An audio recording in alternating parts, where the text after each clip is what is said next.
ప్రకృతి కళలన్నీయు నీ మహిమను వివరించునే. ప్రభువా నిన్నే ఆరాధించెదా కృతజ్ఞతార్పణలతో, కృతజ్ఞతార్పణలతో.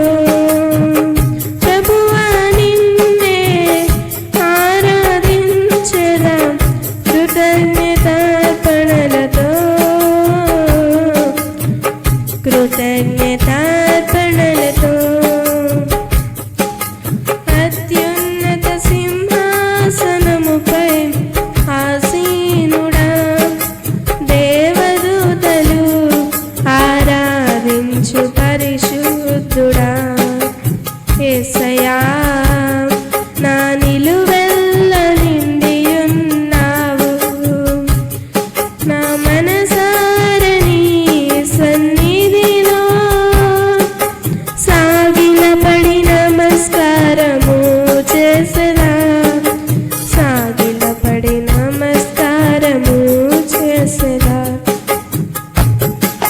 పరిమళించెనే నా సాక్ష్య జీవితమే, పరిశుద్ధాత్ముడు నన్ను నడిపించుచున్నందునే. పరిమళించెనే నా సాక్ష్య జీవితమే, పరిశుద్ధాత్ముడు నన్ను నడిపించుచున్నందునే. పరిశుద్ధాత్మలో ఆనందించెదా హర్షధ్వనులతో, హర్షధ్వనులతో. పరిశుద్ధాత్మలో ఆనందించెదా హర్షధ్వనులతో, హర్షధ్వనులతో. అత్యున్నత సింహాసనముపై ఆసీనుడా దేవదూతలు ఆరాధించు పరిశుద్ధుడా. యేసయ్యా నా నిలువెల్ల నిండియున్నావు, నా మనసారని సన్నిధిలో సాగిలపడి నమస్కారము చేసెదా, సాగిలపడి నమస్కారము చేసెదా.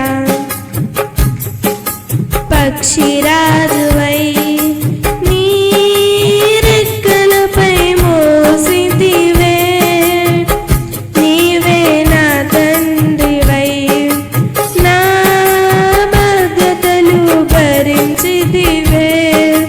పక్షిరాజువై నీ రెక్కలపై మోసితివే, నీవే నా తండ్రివై నా బాధ్యతలు భరించితివే.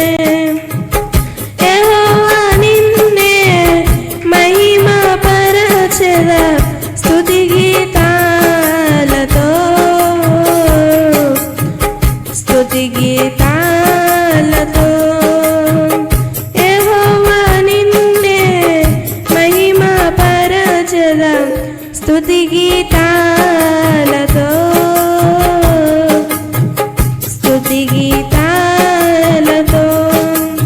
అత్యున్నత సింహాసనముపై ఆసీనుడా దేవదూతలు ఆరాధించు పరిశుద్ధుడా. యేసయ్యా నా నిలువెల్ల నిండియున్నావు, నా మనసారని సన్నిధిలో సాగిలపడి నమస్కారము చేసెదా, సాగిలపడి నమస్కారము చేసెదా.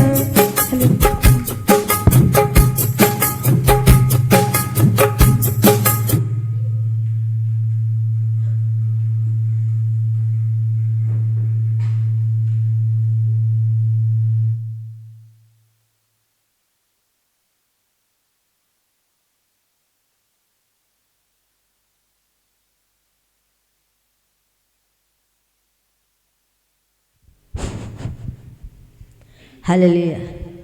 రాకడ సమయములో కడబూర శబ్దముతో యేసుని చేరుకునే విశ్వాసము నీకుందా? రాకడ సమయములో కడబూర శబ్దముతో యేసుని చేరుకునే విశ్వాసము నీకుందా? రావయ్యా యేసయ్యా వేగమే రావయ్యా, రావయ్యా యేసునాథా వేగమే రావయ్యా, రావయ్యా యేసయ్యా వేగమే రావయ్యా, రావయ్యా యేసునాథా వేగమే రావయ్యా. రాకడ సమయములో కడబూర శబ్దముతో, రాకడ సమయములో కడబూర శబ్దముతో యేసుని చేరుకునే విశ్వాసము నీకుందా? యేసుని చేరుకునే విశ్వాసము నీకుందా? యేసయ్య రాకడ సమయములో ఎదురేగే రక్షణ నీకుందా? యేసయ్య రాకడ సమయములో ఎదురేగే రక్షణ నీకుందా? లోకాశలపై విజయము నీకుందా? లోకాశలపై విజయము నీకుందా?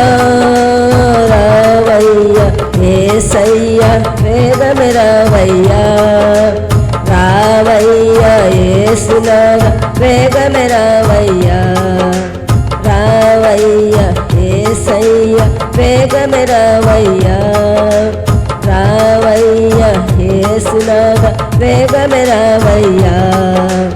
రాకడ సమయములో కడబూర శబ్దముతో, రాకడ సమయములో కడబూర శబ్దముతో యేసుని చేరుకునే విశ్వాసము నీకుందా?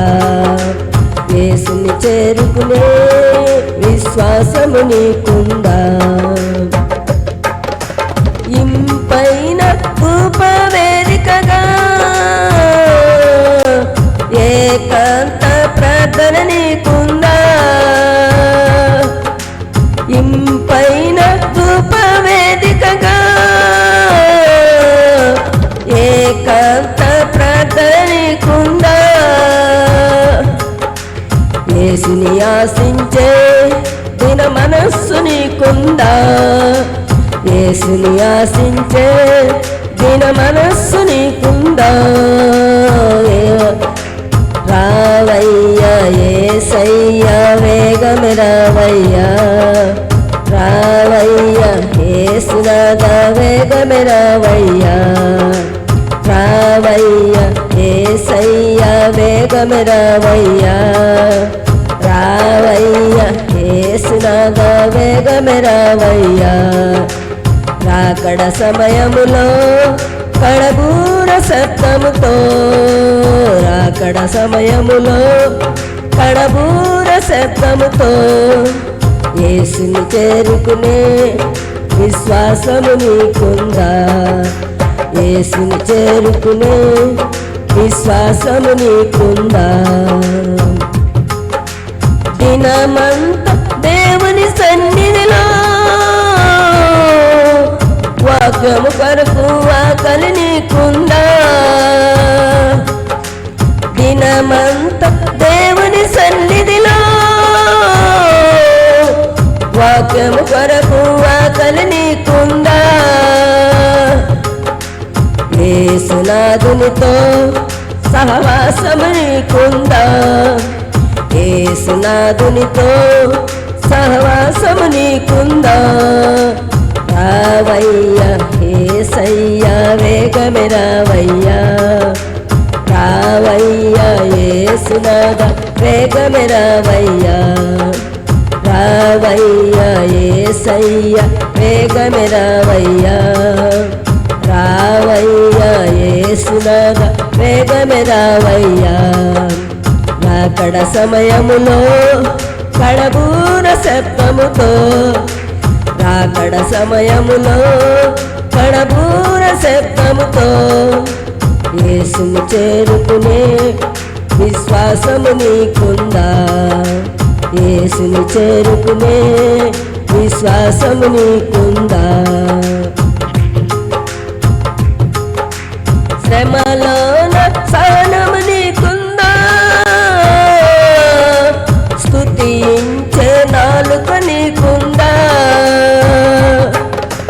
శ్రమలోన సహనము నీకుందా? స్తుతించే నాలుక నీకుందా? ఆత్మల కొరకైనా భారము నీకుందా? ఆత్మల కొరకైనా భారము నీకుందా?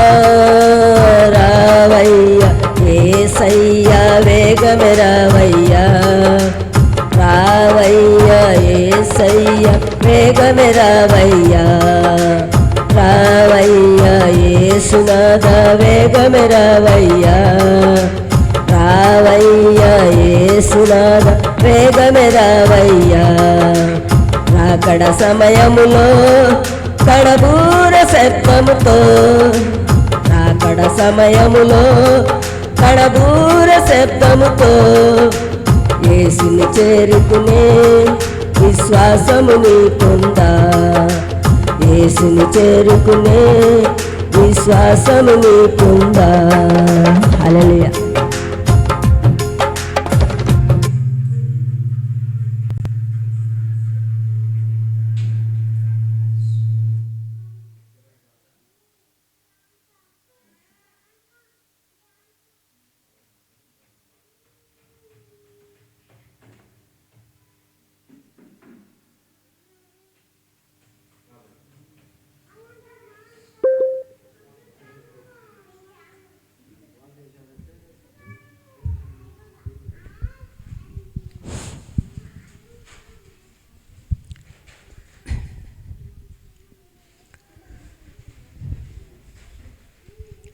నమ్మి నమ్మి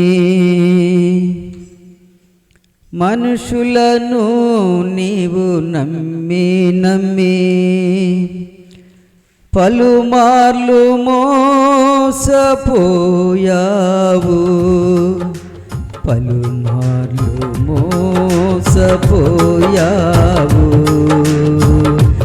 ఇలా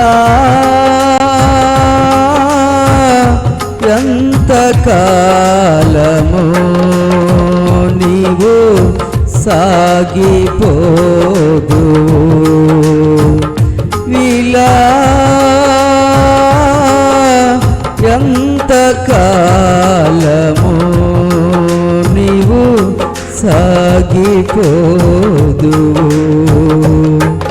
నమ్మి నమ్మి మనుషులను నీవు నమ్మి నమ్మి పలుమార్లు మోసపోయావు,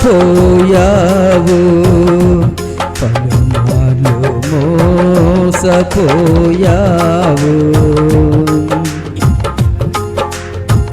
రాజులను నమ్మి బహుమతిని ప్రేమించిన బిలాము ఏమాయెను, దైవ దర్శనం కోల్పోయెను. రాజులను నమ్మి బహుమతిని ప్రేమించిన బిలాము ఏమాయెను, దైవ దర్శనం కోల్పోయెను. నా యేసయ్యను నమ్మిన ఎడలా శాశ్వతమైన ఘనత నీకు నిశ్చయమే. నా యేసయ్యను నమ్మిన ఎడలా శాశ్వతమైన ఘనత నీకు నిశ్చయమే. నమ్మి నమ్మి మనుషులను నీవు నమ్మి నమ్మి పలుమార్లు మోసపోయావు, పలుమార్లు మోసపోయావు. వీలా ఎంతకాలమో నీవు సాగిపోదు. సుఖభోగము నమ్మి ధనాపేక్షతో పరుగెత్తిన గెహజీయే మాయెను, రోగమును సంభావించెను. సుఖభోగము నమ్మి ధనాపేక్షతో పరుగెత్తిన గెహజీయే మాయెను, రోగమును సంభావించెను.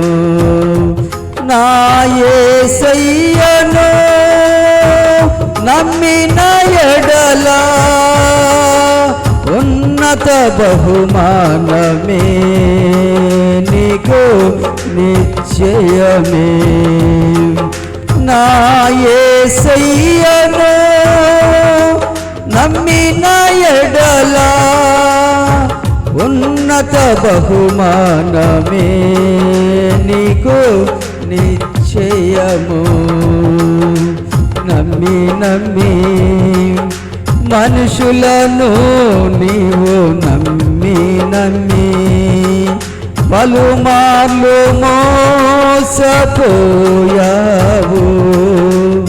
పలుమార్లు మోసపోయావు.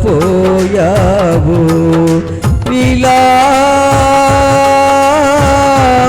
ఎంతకాలమో నీవు సాగిపోదువు. ఇలా ఎంతకాలమో నీవు సాగిపోదువు. నమ్మి నమ్మి మనుషులను నీవు నమ్మి నమ్మి పలుమార్లు మోసపోయావు,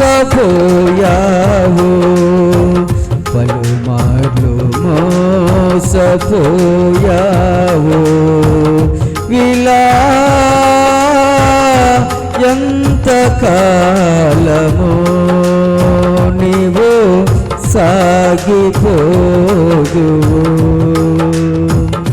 హల్లెలూయా.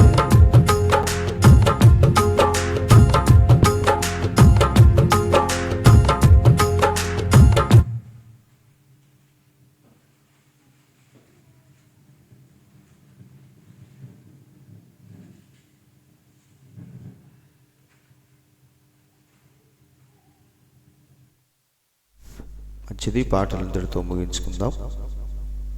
మరి ఇది సాక్ష్యాలకి సమయం కాబట్టి ఎవరైనా ప్రత్యేకముగా సాక్ష్యం చెప్పాలనుకుంటే లేచి నిలబడి మీ సాక్ష్యాన్ని చెప్పండి.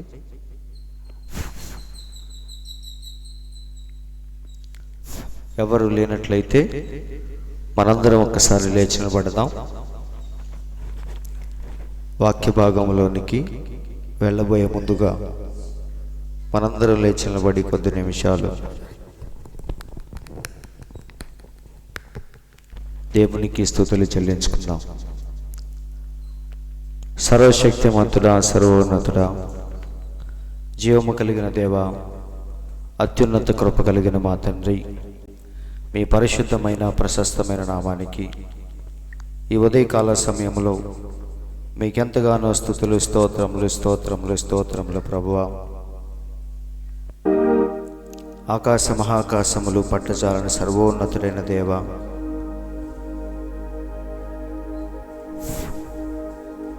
నన్ను ఎంతో అధికముగా ప్రేమించి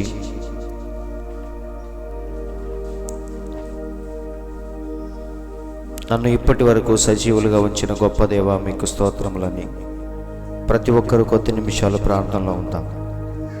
దేవా మీకు స్తోత్రములు తండ్రి, పరిశుద్ధుడా మీకు స్తోత్రములు ప్రభువా.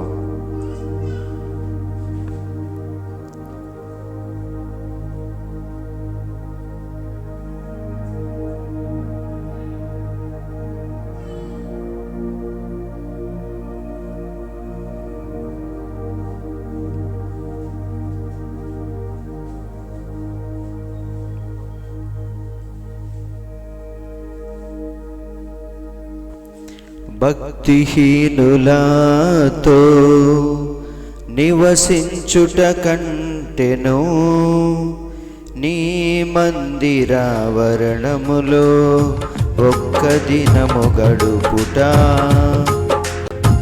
భక్తిహీనులతో నివసించుట కంటెను నీ మందిరావరణములో ఒక్క దినము గడుపుట 1000 దినాల కంటే శ్రేష్టమైనది. 1000 దినాల కంటే శ్రేష్టమైనది. శాశ్వత కృపను నేను తాళంచగా కానుకానైతిని నీ సన్నిధిలో. కానుకానైతిని నీ సన్నిధిలో. శాశ్వత కృపను నేను తాళంచగా.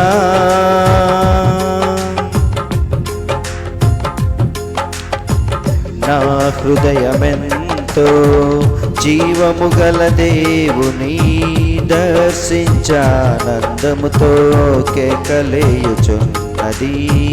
నా హృదయమెంతో జీవము గల దేవుని దర్శించానందముతో కేకలేయుచున్నది.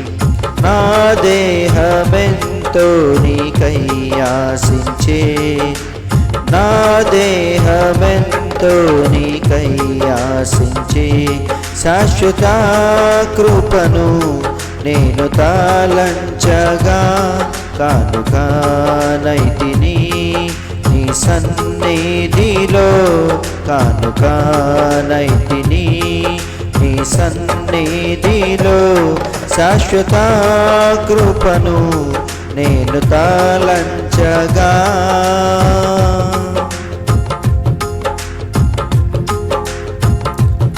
మంచిది, మనందరం అలాగే ప్రార్థనలో ఉండగా పరిశుద్ధ గ్రంథంలో నుండి హెబ్రీయులకు రాసిన పత్రిక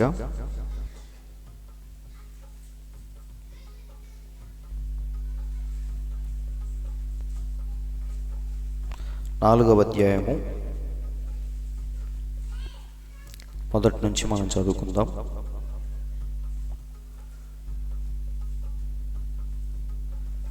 హెబ్రీయులకు రాసిన పత్రిక 4వ అధ్యాయము మొదటి నుంచి. ఆయన యొక్క విశ్రాంతిలో ప్రవేశించుదమను వాగ్దానము ఇంకా నిలిచి ఉండగా మీలో ఎవడైనను ఒకవేళ ఆ వాగ్దానము పొందకుండా తప్పిపోవునేమో అని భయము కలిగి ఉందమో వారికి ప్రకటింపబడినట్లు మనకును సువార్త ప్రకటింపబడెను. కానీ వారు వినిన వారితో విశ్వాసము గలవారై కలిసి ఉండలేదు గనుక విన్న వాక్యము వారికి నిష్ప్రయోజనమైనదాయను. కాగా జగత్పునాది వేయబడినప్పుడే ఆయన కార్యములన్నీయు సంపూర్తి అయి ఉన్నను. ఈ విశ్రాంతిని గూర్చి నేను కోపముతో ప్రమాణము చేసినట్టు వారు నా విశ్రాంతిలో ప్రవేశింపరు అని ఆయన చెప్పిన మాట అనుసరించి విశ్వాసులమైన మనము ఆ విశ్రాంతిలో ప్రవేశించుచున్నాము. చాలండి చిన్న ప్రార్థన. పరిశుద్ధుడా, ప్రేమ కలిగిన తండ్రి, జీవము కలిగిన యేసయ్య, మీకు స్తోత్రములు ప్రభువా. ఈ ఉదయకాల సమయంలో మమ్మల్ని ప్రేమించి కొద్ది నిమిషాలు తండ్రి మీ పాద సన్నిధికి మమ్మల్ని సమకూర్చిన విధానాన్ని బట్టి స్తోత్రములు ప్రభువా. ఇప్పటి వరకు చక్కని పాటల ద్వారా మీరు మహిమ పొందారు. చదవబడిన వాక్యాన్ని ఉద్దేశించి కొద్ది నిమిషాలు మాతో మాట్లాడమని ప్రభువా, మా హృదయం అనే పొలములో ఈ యొక్క వాక్యం అనే విత్తనాన్ని చల్లమని, అది మంచి నేలను పడిన విత్తనం వలె ఫలించినట్లు సహాయం చేయమని ప్రార్థిస్తున్నాం ప్రభువా. రావలసిన వారిని త్వరపెట్టి స్థలానికి నడిపించండి. వచ్చిన ప్రతి ఒక్కరిని మీ యొక్క స్వాధీనంలోకి తీసుకొని మరి ఈ యొక్క చివరి ఆదివారమున మేము ఎలా జీవించాలో మరొకసారి మాకు నేర్పించమని ప్రార్థిస్తున్నాం ప్రభువా. ఇక్కడ కనిపించని ప్రతి అంధకార శక్తిని మీరు దూరపరిచి కేవలం మీ యొక్క ఆత్మ ఆధ్వర్యంలో కూడికను జరిగించుకోమని, ఈ సమయాన్ని మా అందరికీ కొద్ది నిమిషాలు దీవెనకరముగా మార్చమని మా ప్రభు అయిన యేసుక్రీస్తు నామంలో ప్రార్థించి అడుగుచున్నాము తండ్రి, ఆమేన్.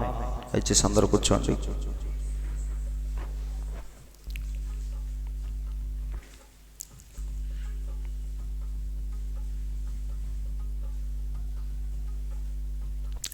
మంచిది. దేవుని పరిశుద్ధ నామానికి స్తోత్రములు.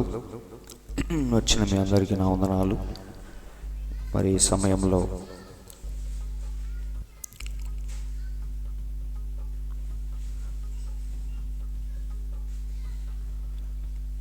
చదవబడిన వాక్యాన్ని ఉద్దేశించి కొద్ది నిమిషాలు దేవుని యొక్క మాటలు మనం విందాం. అందరూ వింటానికి సిద్ధంగా ఉన్నారు కదా?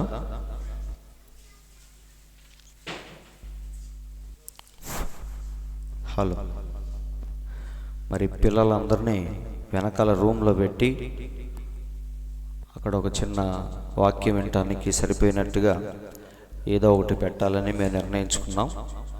వాళ్ళ గోల మళ్ళీ ఎక్కువ అవుతుంది కాబట్టి వీలైతే బయటికి తీసుకెళ్ళండి, లేదా వెనకాల రూమ్ ఉందో రూమ్లోకి తీసుకెళ్ళండి. మంచిది. మరి ఈ సమయంలో మన ప్రవక్త బోధించిన హెబ్రీలకు రాసిన పత్రికలో 4వ అధ్యాయంలోనికి మనం వచ్చాం. మరి చక్కగా మొదటి 3 అధ్యాయాలు మనం సక్సెస్ఫుల్గా ముగించుకున్నాం. అవునా? 3వ అధ్యాయంలో పౌలు దేని గురించి మాట్లాడుతున్నాడు చెప్పండి? 3వ అధ్యాయంలో మరి నమ్మకత్వం గురించి పౌలు మాట్లాడుతూ లాస్ట్లో ఎక్కడికి తీసుకొచ్చాడంటే, అవిశ్వాసము వలనే వారు విశ్రాంతిలో ప్రవేశింపలేకపోయారు అని విశ్వాసము గురించి మాట్లాడుతున్నాడు. అవునా? సో అన్నిటికంటే ప్రాముఖ్యమైంది మనలో ఉన్న విశ్వాసమే. పాపం అంటే ఏంటి చెప్పండి? ఈరోజు మనం చేసే వ్యభిచారాలు, దొంగతనాలు కాదు, కానీ అసలైన పాపం అవిశ్వాసం. అందులో నుంచి వచ్చినవే ఈ యొక్క దొంగతనము, వ్యభిచారము, ఇవన్నీ కూడా అవిశ్వాసములో నుండి వచ్చిన లక్షణాలని మన ప్రవక్త చెప్పాడు. అవునా? కాబట్టి 4వ అధ్యాయంలో మరి పౌలు ఆల్రెడీ మనం పోయిన వారం చూసాం. అరణ్య యాత్రలో దేవుడు వారికి 40 సంవత్సరాలు ఏం పెట్టాడో అది ఒక పరీక్ష కాలమని నేను ఆల్రెడీ చెప్పాను. దేవుడు ప్రతి ఒక్కరికి ఈ యొక్క పరీక్ష కాలం అనేది దేవుడు ప్రతి ఒక్కరికి పెడతాడు. ఇక్కడున్న నాకు, మీకు, అందరికీ, భూమి మీద ఉన్న ప్రతి ఒక్కరికి పరీక్ష కాలం అనేది తప్పదు. అందుకే పౌలు అరణ్యములో ఉన్న ఇశ్రాయేలీయుల గురించి మనతో పోల్చి మాట్లాడుతూ ఉన్నాడు. ప్రవక్త చెప్పిన కొన్ని మాటలు మనం చూద్దాం. ఆయన వారిని చేదు నీళ్ల యొద్దకు నడిపించాడు. అరణ్య యాత్రలో దేవుడు కావాలనే తన పిల్లల్ని ఏం చేశాడు? నీళ్లు లేని, ఏమైంది? ఆయన వారిని ఎక్కడికి నడిపించాడు? చేదు యొద్దకు దేవుడు నడిపించాడు. ఇక్కడ చూడండి, ఆయన వారిని చేదు నీళ్ల యొద్దకు నడిపించాడు. ఆ ప్రకారముగా ఆయన వారి విశ్వాసమును పరీక్షించెను. ఎందుకు దేవుడు చేదు నీరు యొద్దకు వారిని నడిపించాడంటే వారి విశ్వాసాన్ని దేవుడు పరీక్షించాలి. ఇలా చేయుట దేవునికి ఇష్టము. ప్రవక్త ఏమంటున్నాడు? ఇలా చేయటం దేవునికి ఇష్టమంట. ఎలా చేయటం? నీ జీవితంలోకి శ్రమలు శోధనలు అనుమతించటం దేవుడికి ఇష్టం.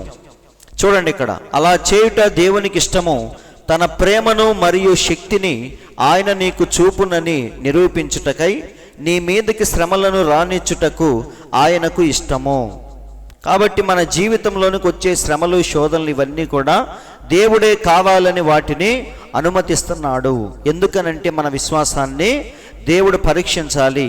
అలాగే మనం ఎలా దేవుని మీద ఆధారపడతామో, దేవుని ప్రేమను మనం ఎలా చూడాలో ఇవన్నీ తెలియచేయటానికే మన జీవితంలోకి కష్టాలు శ్రమలు ఇవన్నీ వస్తూ ఉంటాయి. కాబట్టి అవి వచ్చినప్పుడు మనం ఎప్పుడు షాక్ అవ్వకూడదు. ప్రవక్త అంటున్నాడు చూడండి, నిన్ను నిరూపించుట కొరకే ప్రతి పరీక్ష నీకు అనుమతించబడుతుంది. అవునా? ప్రతి పరీక్ష దేనికోసం? నువ్వు ఎలాంటి వాడివో నిరూపించటానికే ప్రతి పరీక్ష నీకు వస్తుంది. అది ఏదైనా సరే. అవునా? దేవునికి తెలియకుండా మన జీవితంలోనికి చిన్న శోధన కూడా రాదు. అంటే దాని అర్థం ఏంటి? దేవుడే వాటిని మన జీవితంలోనికి అనుమతిస్తున్నాడు. మనం ఎంత ఆరోగ్యముగా ఉన్నా సరే ఏదో ఒక సమయంలో మనకి వ్యాధి వచ్చింది, ఏదో ఒక రోగం వచ్చింది. అవునా కాదా? దాని ద్వారా దేవుని యందు మన విశ్వాసం ఏంటో మనం బయలుపరుచుకోవాలి. గబగబా డాక్టర్ దగ్గరికి వెళ్ళి దాన్ని తగ్గించుకొని ఇక దేవుడి గురించి ఆలోచించకుండా మనం ఉండకూడదు. మనం ఏం చేయాలి? ప్రతి చిన్నదానికి దేవుని మీద ఎలా ఆధారపడాలో నేర్చుకోవటానికి దేవుడు అవన్నీ మనకు అనుమతిస్తూ ఉన్నాడు. కాబట్టి ఇక్కడ చూడండి, ఒకవేళ దేవుడు కొన్ని తేలికపాటి శోధనలు నీకు సంభవించేటట్లు చేస్తే గుర్తుంచుకో, అవి నిన్ను సరిచేయుట కొరకే. ఎందుకంటే దేవుని యొద్దకు వచ్చే ప్రతి కుమారుడు మొదటిగా దేవుని చేత శిక్షించబడతాడు మరియు పరీక్షించబడతాడు. దేవుని యొద్దకు వచ్చే ప్రతివాడు ఏం చేయబడాలి? శోధించబడాలి, పరీక్షించబడాలి. కాబట్టి దేవుడు ప్రతి కుమారుడిని ఏం చేస్తాడంట? శిక్షించుకుంటూ వెళతాడు. బైబిల్లో చక్కని మాటను ఒకసారి చూద్దామా? హెబ్రీలకు రాసిన పత్రికలోనే చివరి అధ్యాయంలో ఒక మాట నాకు జ్ఞాపకం వచ్చింది, చూసి మనం ముందుకెళ్ళిపోదాం. 12:5 మరి ఇక్కడ పెట్టలేదు నేను, మంచి మాటలు. 12వ అధ్యాయము 5వ వచనంలో పౌలు చెప్తున్నాడు చూడండి, నా కుమారుడా, ప్రభువు చేయు శిక్షను తృణీకరించకము. ఏమంటున్నాడు ఆయన? ప్రభు నిన్ను శిక్షిస్తాడు, దాన్ని నువ్వు తృణీకరించొద్దు అంటున్నాడు. ఆయన నిన్ను గద్దించినప్పుడు విసుకకుము. కానీ 40 ఏళ్ళు ఇశ్రాయేలీయులు చేసింది ఏంటంటే ఆయన మీద విసుక్కోవటమే. వారికి అదే పనిగా పెట్టుకున్నారు. ప్రతి చిన్నదానికి మోషే దగ్గరికి రావటం, సనగటం, గొనగటం, తిరుగుబాటు చేయటం. ఎక్కువ మాట్లాడితే తిరిగి ఐగుప్తుకు మేము వెళ్ళిపోతాం. ఎవరిని బెదిరిస్తున్నారు వాళ్ళు? అవునా? కనాను దేశానికి, వాగ్దాన భూమిలోకి, పాలు తేనెలు ప్రవహించే దేశానికి వెళితే మీకా లాభం దేవునికా? అదేదో దేవునికి అన్నట్టు మాట్లాడుతున్నారు. అందుకే పౌలేమంటున్నాడు, ఆయన నిన్ను గద్దించినప్పుడు విసుకకుము. చూడండి, ప్రభువు తాను ప్రేమించు వారిని శిక్షించి తాను స్వీకరించు ప్రతి కుమారుని దండించును. అవునా కాదా? కాబట్టి శిక్షలో ఏముంది? దేవుని యొక్క ప్రేమ ఉందే తప్ప ద్వేషం అనేది లేదు. కాబట్టి దేవుడు ఆ రోజు ఎలాగైతే వారికి 40 సంవత్సరాలు అనేకమైన పరీక్షలు శోధనలు అనుమతించాడో, ఈరోజు మన కుటుంబాల్లో మన జీవితాల్లో కూడా అవే శ్రమలు శోధనలు దేవుడు అనుమతిస్తాడు. ఎందుకంటే దాని ద్వారా మనలో ఉన్న విశ్వాసము బయటికి రావాలి, దేవుని పట్ల మనకున్న ప్రేమ బయటికి రావాలి. అలాగే దేవునికి కూడా మన పట్ల ఉన్న ప్రేమను దేవుడు కూడా బయట పెడతాడు అలాంటి సందర్భంలో. కాబట్టి ఎప్పుడు సాఫీగా వెళ్ళిపోయిద్ది అనుకుంటే అది పొరపాటు. ఎన్నో మలుపులు తిరగాలి, ఎన్నో ఎదురు దెబ్బలు మనం తినాలి, ఎన్నో నేర్చుకోవాలి, ఎన్నో భరించాలి. ఇవన్నీ భరించిన తర్వాతే మనకి పరిపాలించే స్థానాన్ని దేవుడు ఇవ్వబోతున్నాడు. అవునా? ఊరికే కట్టిన ఇల్లు పెట్టిన పొయ్యిలాగా ఏది కూడా దొరకదు. అలా దొరికినా సరే ఎక్కువ రోజులు ఉండదు. ఏదైనా సరే మనం కష్టపడి దాన్ని సాధించాలి. అదే అంటున్నాడు. ఇంకా మీరు చదివితే మీకు అర్థమైంది. 7వ వచనం చూడండి, శిక్షాఫలము పొందుటకై మీరు సహించుచున్నారు, దేవుడు కుమారులనుగా మిమ్మల్ని చూస్తున్నాడు కాబట్టి తండ్రి శిక్షింపని కుమారుడు ఎవడు? కుమారులైన వారందరూ శిక్షలో పాలు పొందుచున్నారు. మీరు పొందని ఎడల, ఒకవేళ మాకు ఆ బాధలు శ్రమలు వద్దు అంటే మీరు దుర్బీజులే గాని కుమారులు కాదు. అందరూ వింటున్నారా? నన్ను కొట్టమాకు అన్నాడనుకో కుమారుడు, తండ్రి ఏమంటాడు? అలా అయితే నీకు నాకు సంబంధం లేదు, వెళ్ళిపో అంటాడు. దానివల్ల ఎవడు నష్టపోయేది? ఇంట్లో నుంచి వెళ్ళిపోయిన వాడే కానీ తండ్రి ఏమీ నష్టపోడు. కాబట్టి ఏమంటున్నాడు? మీరు గనక శిక్షలో పాలు పంపులు పొందకపోతే మీరు దుర్బీజులే కానీ కుమారులు మాత్రం కాదు. కాబట్టి దీన్ని బట్టి మనకి ఏమర్థమైంది? మన జీవితంలోనికి ఖచ్చితంగా ఏదో ఒక శ్రమ శోధన ప్రతిరోజు వస్తూ ఉంటుంది. కానీ దాన్ని తప్పించడానికి మన దేవుడు కూడా ఎప్పుడూ సిద్ధముగా ఉంటాడన్న విషయాన్ని మనం ఎప్పుడూ మర్చిపోకూడదు. కాబట్టి చూడండి, ఇంకా ఏమన్నాడు? అక్కడ ఏ మినహాయింపులు లేవు. ప్రవక్త ఏమంటున్నాడు? మినహాయింపులు అంటే అర్థం ఏంటి? దేవుడు ఒకరిని శిక్షించి ఒకరిని వదిలేసి, ఒకరికి శోధనలు పెట్టి ఒకరిని వదిలేసి అట్లా పక్షపాతముగా దేవుడు ఉన్నాడు. ప్రతి ఒక్కరిని దేవుడు వారి వారి పరిధిలో నువ్వు ఎంతైతే భరిస్తావో అన్ని కష్టాలు నీకు, నేనెన్ని భరిస్తానో అన్ని కష్టాలు నాకు దేవుడు అనుమతిస్తాడు. అవునా? ఒక తిక్కలోడికి దేవుడు, తెలివి తక్కువ వాడికి తగినన్ని శ్రమలు దేవుడు అనుభవిస్తాడు. ఒక మేధావికి, డబ్బున్న వాడికి తగినట్టుగా దేవుడు శ్రమలు వాడికి పెడతాడు. అవునా? కాబట్టి బాగా డబ్బుంది, పలుకుబడి ఉంది కాబట్టి ఏ శ్రమలు బాధలు లేవనుకుంటాం. కానీ వాడికి తగినట్టుగా దేవుడు వాడిని శోధిస్తూ ఉంటాడు. ఏమీ లేకుండా బెచ్చగాళ్ళలాగా ఉన్నవాడిని కూడా దేవుడు విడిచిపెట్టడు. వాడికి తగినన్ని శ్రమలు దేవుడు వాడికి అనుమతిస్తూ ఉంటాడు. అందుకే ప్రవక్త ఏమంటున్నాడు? అక్కడ ఏ మినహాయింపులు లేవు. ప్రతి ఒక్కడు విశ్వాస యాత్రలో ఉన్న ప్రతివాడు ఆ బాధలు, శ్రమలు, శోధనలు ఎదుర్కొనే బయటికి రావాలి తప్ప అవి మాకు వద్దు అంటానికి వీల్లేదు. అవునా? అక్కడ ఏ మినహాయింపులు లేవు.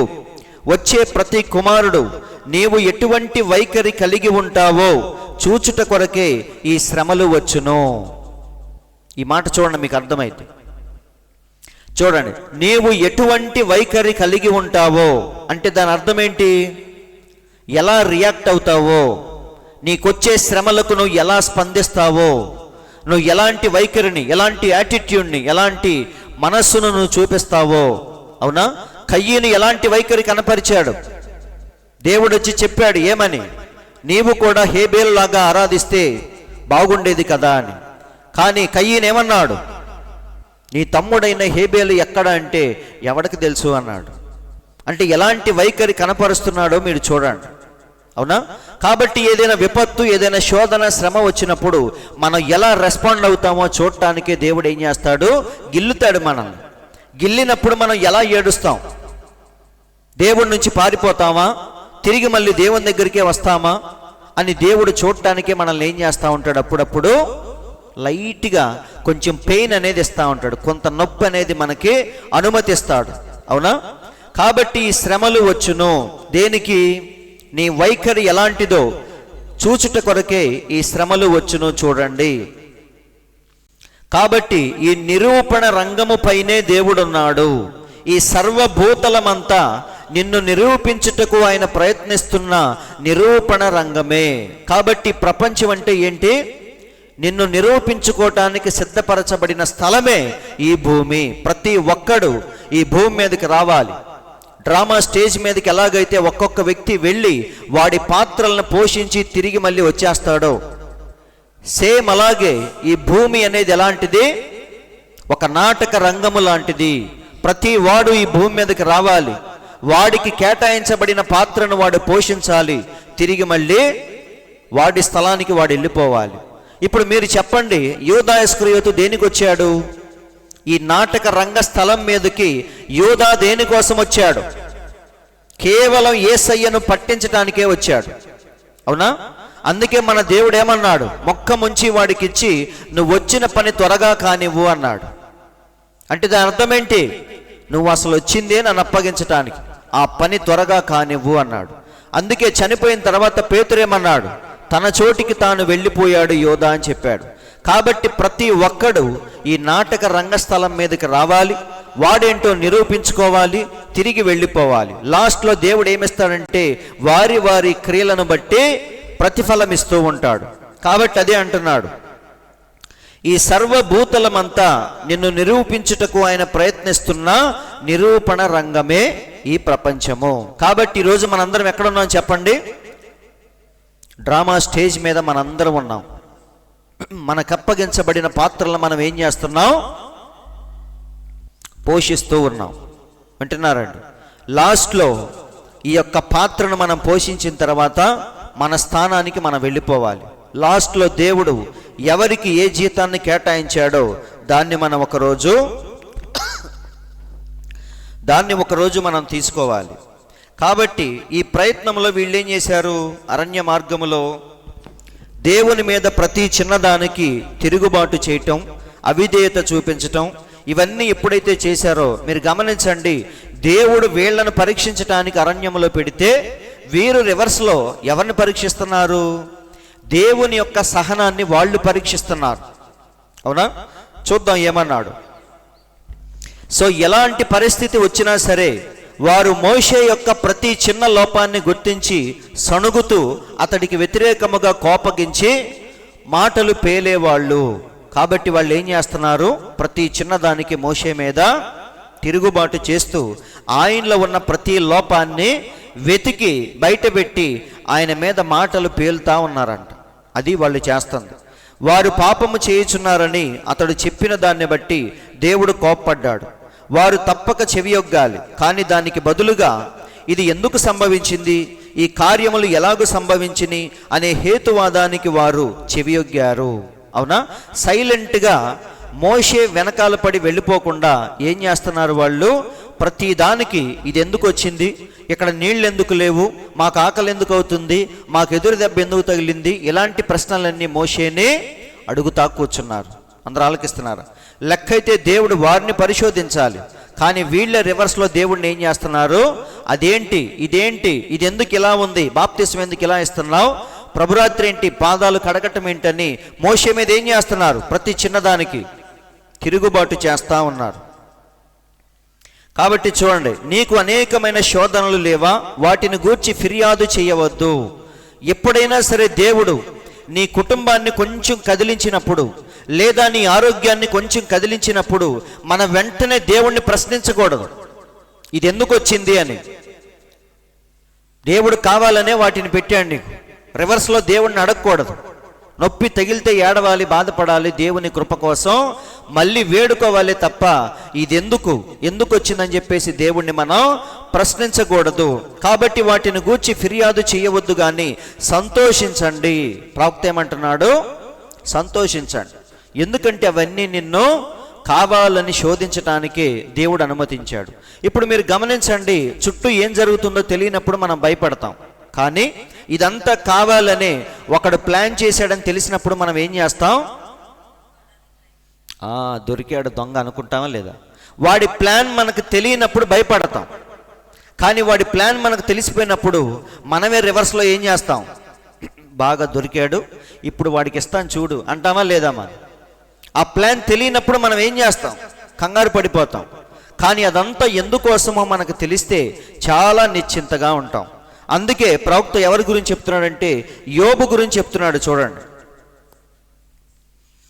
కాబట్టి ఇక్కడ చూడండి, వాటిని గూర్చి ఫిర్యాదు చేయవద్దు, కానీ సంతోషించు, ఎందుకంటే దేవుడు నీతో ఉన్నాడు. ప్రతి శ్రమలో దేవుడు నీతోనే ఉన్నాడు. నీ విశ్వాసమును రుజువుపరచుటకు ఆయన ప్రయత్నించుచున్నాడు. ఇదంతా దేనికోసం? నీ విశ్వాసాన్ని, నీతిని అపవాది ముందు రుజువు చేయటానికే దేవుడు ప్రయత్నిస్తున్నాడు. పాత నిబంధనలోని యోబును గమనించు. ఏమంటున్నాడు యోబు గురించి దేవుడు? నీవు నా సేవకుడువైన యోబు సంగతి ఆలోచించితివా? దేవుడు ఏమంటున్నాడు? కావాలని అపవాదిని మన దేవుడే జోక్యం చేసుకొని అడుగుతున్నాడు. ఏమని? నా సేవకుడైన యోబు గురించి ఎప్పుడైనా ఆలోచించావా? అతడు యథార్థవర్తనుడును, భూమి మీద అతని వంటి వాడెవడూ లేడని ఆయన చెప్పాను. కాబట్టి మన దేవుడు అపవాది ముందు ఏం చేస్తున్నాడు? తన పిల్లల గురించి గొప్పగా చెప్తున్నాడు. యోబు గురించి ఎప్పుడైనా ఆలోచించావా అని అడుగుతున్నాడు. కాబట్టి ఇదంతా దేనికోసం అంటే యోబును పరీక్షించింది దేనికోసం? అందుకే యోబు ఏమన్నాడు? ఆయన నన్ను శోధించిన తర్వాత నేను సువర్ణములాగా మార్చబడ్డాను. అవునా? శోధించక మునుపు నేను ఒకలాగున్నాను, శోధించిన తర్వాత నేను ఇంకా సువర్ణములాగా మార్చబడ్డాను. కాబట్టి మనకొచ్చే ప్రతి శోధన దేనికోసం చెప్పండి? నిన్ను ఇంకా ఇంకా నిరూపించటానికి, నీ విశ్వాసాన్ని బలపరచటానికి, నువ్వేంటో కనపరచటానికే దేవుడు అవన్నీ మనకు అనుమతిస్తూ ఉన్నాడు.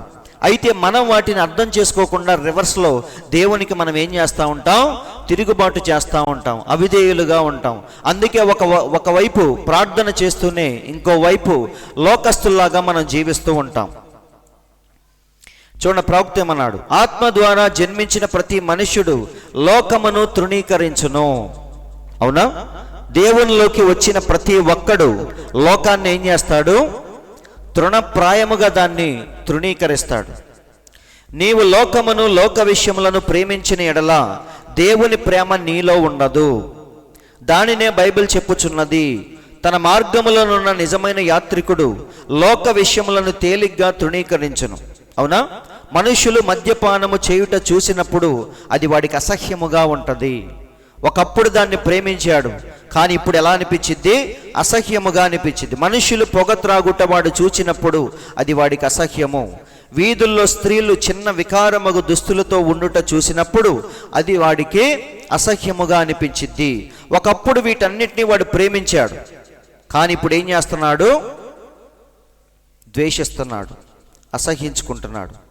ఎందుకంటే వాడు ఎక్కడికి వెళ్ళాడు? దేవునిలోకి వెళ్ళిపోయాడు. కాబట్టి బయట ఉన్న విషయాలు వాడికి అసహ్యముగా కనిపిస్తూ ఉన్నాయి. ఇక్కడ ఒక చిన్న విషయాన్ని ప్రవక్త చెప్పాడు. లూయిస్విల్లో, ఆ పట్టణంలో ఆ చిన్న స్త్రీ వీధిలో నడుస్తూ ఉన్నది. ఒక చిన్న స్ట్రీట్లో ఒక ఆమె నడుస్తూ ఉంది. ఆ చిన్నది చక్కగా కనిపించుచున్నది, చాలా అందముగా ఉంది. కానీ ఆమె ధరించిన దుస్తులు మాత్రం భయంకరముగా ఉన్నవి. అవునా? మనిషి ఏమో అందంగా ఉంది, కానీ ఆ బట్టలు ఎలా ఉన్నాయంట? భయంకరముగా ఉన్నాయి. చూడండి, చెప్తున్నాడు, తుంటి భాగానికి కొద్దిగా పైకి వస్త్రము ధరించెను. అర్థం చేసుకోండి, ఆమె యొక్క తుంటికి ఇరుపక్కల ఒక చిన్న సన్నటి బట్టతో ముడివేయబడి ఉండెను. ఆమె ముందు భాగములో ఒక చిన్న బిగుతైన గుండ్రటి గుడ్డ మొక్కనే కలిగి ఉండెను. వెనక ఒక తీగ వంటి దారము ముడివేయబడి ఉండెను. భయంకరముగా వీధిలో నడిచిపోవుచుండెను. మరియు ఇది చూడండి, ఆ వీధిలో ఉన్న ప్రతి పురుషుడు ఆమెను చూచుచుండెను. అవునా?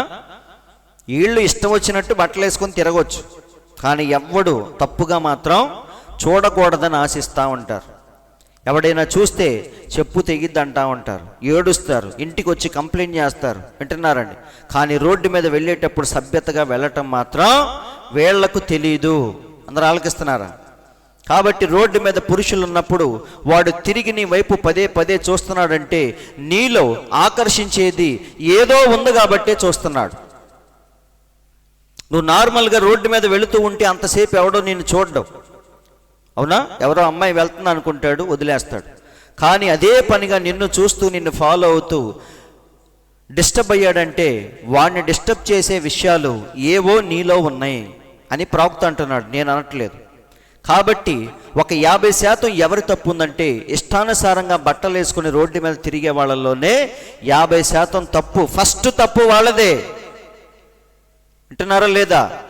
నిన్ను చూడటానికి ఎవడో కాపు కాసుకొని అక్కడ కూర్చోడు, కానీ నువ్వే ఏం చేస్తున్నావు? పనిమాల ఇష్టానుసారంగా రెడీ అయ్యి అలా వెళుతున్నావు. కాబట్టి అక్కడ కూర్చున్న వాడు ఏం చేస్తున్నాడు? పదే పదే నిన్ను చూస్తూ ఉన్నాడు. కాబట్టి 50% తప్పు ఎవరిదంటే అలా రెడీ అవుతున్న స్త్రీలదే అని ప్రవక్త అంటున్నాడు. చూడండి, ఆ వీధిలో ఉన్న ప్రతి పురుషుడు ఆమెను చూస్తుండెను. నేను ఇలా చెప్పాను, ఆ విధముగా ఆమెను చూస్తున్న ప్రతి పురుషునితో వ్యభిచరించిన కారణముగా దేవుని దృష్టిలో ఆమె అపరాధని ఆమె ఎరిగి ఉండలేదు. ఇప్పుడు ఆ రోడ్లో ఎంతమంది అయితే పురుషులు ఉన్నారో అంతమంది పురుషులతో ఆమె వ్యభిచారము చేసినందుకు దేవుడు ఒకరోజు ఆమెను నిలబెట్టి లెక్క అడుగుతాడు. అప్పుడు ఆమె చెప్పొచ్చు ఏమని? నేను ఎవ్వరితో ఏ పాపం చేయలేదు, కేవలం భర్తతోనే ఉన్నాను అని నువ్వు చెప్పొచ్చు, కానీ రేపు తీర్పు రోజున దేవుడు ఏమంటాడు? ఎంతమందితో నువ్వు తప్పు చేసావో దేవుడు చూపిస్తాడు. నీ అసభ్యకరమైన ప్రవర్తన వల్ల, నీ బట్టల వల్ల ఎంతమంది ప్రేరేపించబడ్డారో ఆ రోజు దేవుడు నీకు కనపరుస్తాడు. కాబట్టి సహోదరులారా, దేవుణ్ణి తెలుసుకున్న మనం యుక్త వయసులోకి వచ్చిన తర్వాత ఆటోమేటిక్గా ఆ సెన్సార్స్ మనలో పనిచేయాలి. సెన్సార్స్ అంటే అర్థం ఏంటి? మన చుట్టూ ఏం జరుగుతుంది, మనం ఎక్కడున్నాం, ఏం చేస్తున్నాం, మనల్ని ఎవరు గమనిస్తున్నారు, ఈ విషయాలన్నీ మనలో ఆటోమేటిక్గా ఉండాలి. ఎవరు చెప్పరు, అందరూ వింటున్నారండి. మన పక్కన ఎప్పుడు నీ కోసం బాడీగార్డ్ లాగా ఎవరు ఉండరు. కాబట్టి మనమే ఏం చేయాలి? అందుకే దేవుడు ఏమన్నాడు? పాము వలె వివేకము కలిగి ఉండండి అన్నాడు. పాము ఏం చేసిద్ది? పాము గడ్డిలో ఉంటుంది, ఆ విషయం ఎవరికి తెలీదు. కానీ రోడ్డు మీద ఎవడో వెళ్తుంటే దానికి అక్కడే తెలిసిపోద్ది, ఆ పక్కకు కూడా రాదు అది, అవునా? కాబట్టి పాము ఏం చేసిద్ది? దాన్ని మీరు గమనించండి. రోడ్డు మీద వెళ్ళేటప్పుడు ఎవ్వరూ లేనప్పుడు అది కొంచెం అలా వెళ్ళి మళ్ళీ ఆగి చూస్తూ ఉంటుంది, మళ్ళీ అలా వెళ్ళి ఒక సెకండ్ ఆగిద్ది, మళ్ళీ అలా వెళ్ళి ఒక సెకండ్ ఆగిద్ది. అంటే ఏం చేస్తుంది? అది అన్నీ గమనించుకుంటూ వెళుతుంది. సడన్గా ఏదన్నా అలికిడైతే అప్పుడు వెంటనే సప్ సప్ సప్ అని వెళ్ళిపోద్ది. కానీ ఎవ్వరూ లేనప్పుడు మాత్రం అది ఏం చేసిద్ది? అన్నిటినీ గమనిస్తూ జాగ్రత్తగా అడుగేస్తూ ఉంటుంది. అందుకే దేవుడేమన్నాడు? పాము వలె వివేకము కలిగి ఉండండి, అవునా? కాబట్టి స్త్రీలు కానీ పురుషులు కానీ ఎవరైనా సరే ఫస్ట్ మన సైడ్ తప్పు లేకుండా మనం ఏం చేయాలి? చూసుకోవాలి. కాబట్టి ప్రవక్త అదే అంటున్నాడు, రేపు తీర్పు రోజున దేవుడు ఏం చేయబోతున్నాడు? ఆమెను ఆ పురుషులతో వ్యభిచారము చేసినందుకు తీర్పు దినమున ఆమె సమాధానం ఇవ్వాలి అని ప్రవక్త అంటున్నాడు. కాబట్టి అప్పుడు ఈ సన్నివేశాన్ని ఎప్పుడైతే రోడ్డు మీద చూశాడో పక్కనున్న వుడ్ అనే సహోదరుడు అడుగుతున్నాడు, ఏమని? సహోదరుడా, దీన్ని చూసావు కదా, నువ్వు ఏమంటావు అన్నాడు. అప్పుడు ప్రవక్త అంటున్నాడు, అది ఒక మానసిక బలహీనత లేక దెయ్యము పట్టి ఉండుట. కేవలం దెయ్యం పట్టినప్పుడు లేదా మానసిక స్థిమితం లేనప్పుడు మాత్రమే ఒక వ్యక్తి అలా బట్టలు లేకుండా రోడ్డు మీద తిరుగుతాడు అని ప్రవక్త అంటున్నాడు. కాబట్టి సహోదరులారు, ఇవన్నీ వీటిల్లో మనం చిక్కుబడి రేపు తీర్పు రోజున అనవసరమైన దాని గురించి నీవు అపరాధివి కానవసరం లేదు. ఇలాంటివి చూసినప్పుడు మనం ఏం చేయాలంట? వెంటనే ముఖం తిప్పుకొని మనం ఏమనాలి? మనము మన యొక్క యాత్రలో ఉన్నాము, మనం భూమి మీదకి వచ్చింది వీటి కోసం కాదు. వారు దానికోసం వచ్చారు కాబట్టి వారికి నచ్చినట్టుగా జీవిస్తూ ఉంటారు, అవునా? కానీ మనం వచ్చింది మాత్రం అలా చూసి ఎంజాయ్ చేసి పాపములో పాల్గొనటానికి కాదు. కానీ మనం ఎక్కడున్నాం చెప్పండి? మనము మన యొక్క యాత్రలో ఉన్నాము, అవునా? వాడు వాడి పని కోసం భూమి మీదకి వస్తే నీవు నీ పని కోసం భూమి మీదకి వచ్చావు, అవునా? యూదా దేనికోసం వచ్చాడు? యేసయ్యను అప్పగించడానికి వచ్చాడు, ఆ పని ముగించుకొని వెళ్ళిపోయాడు. కానీ మనం వచ్చింది దేనికోసం? ఈ లోకంలో తిరిగి తాగి ఎంజాయ్ చేయటానికి కాదు. కానీ మనం ఒక యాత్రలో ఉన్నామన్న విషయాన్ని మనం ఎప్పుడు గుర్తుపెట్టుకోవాలి అంటున్నాడు ప్రవక్త. మనము కనాను భూమికి వెళ్ళు మార్గములో ఉన్నాము.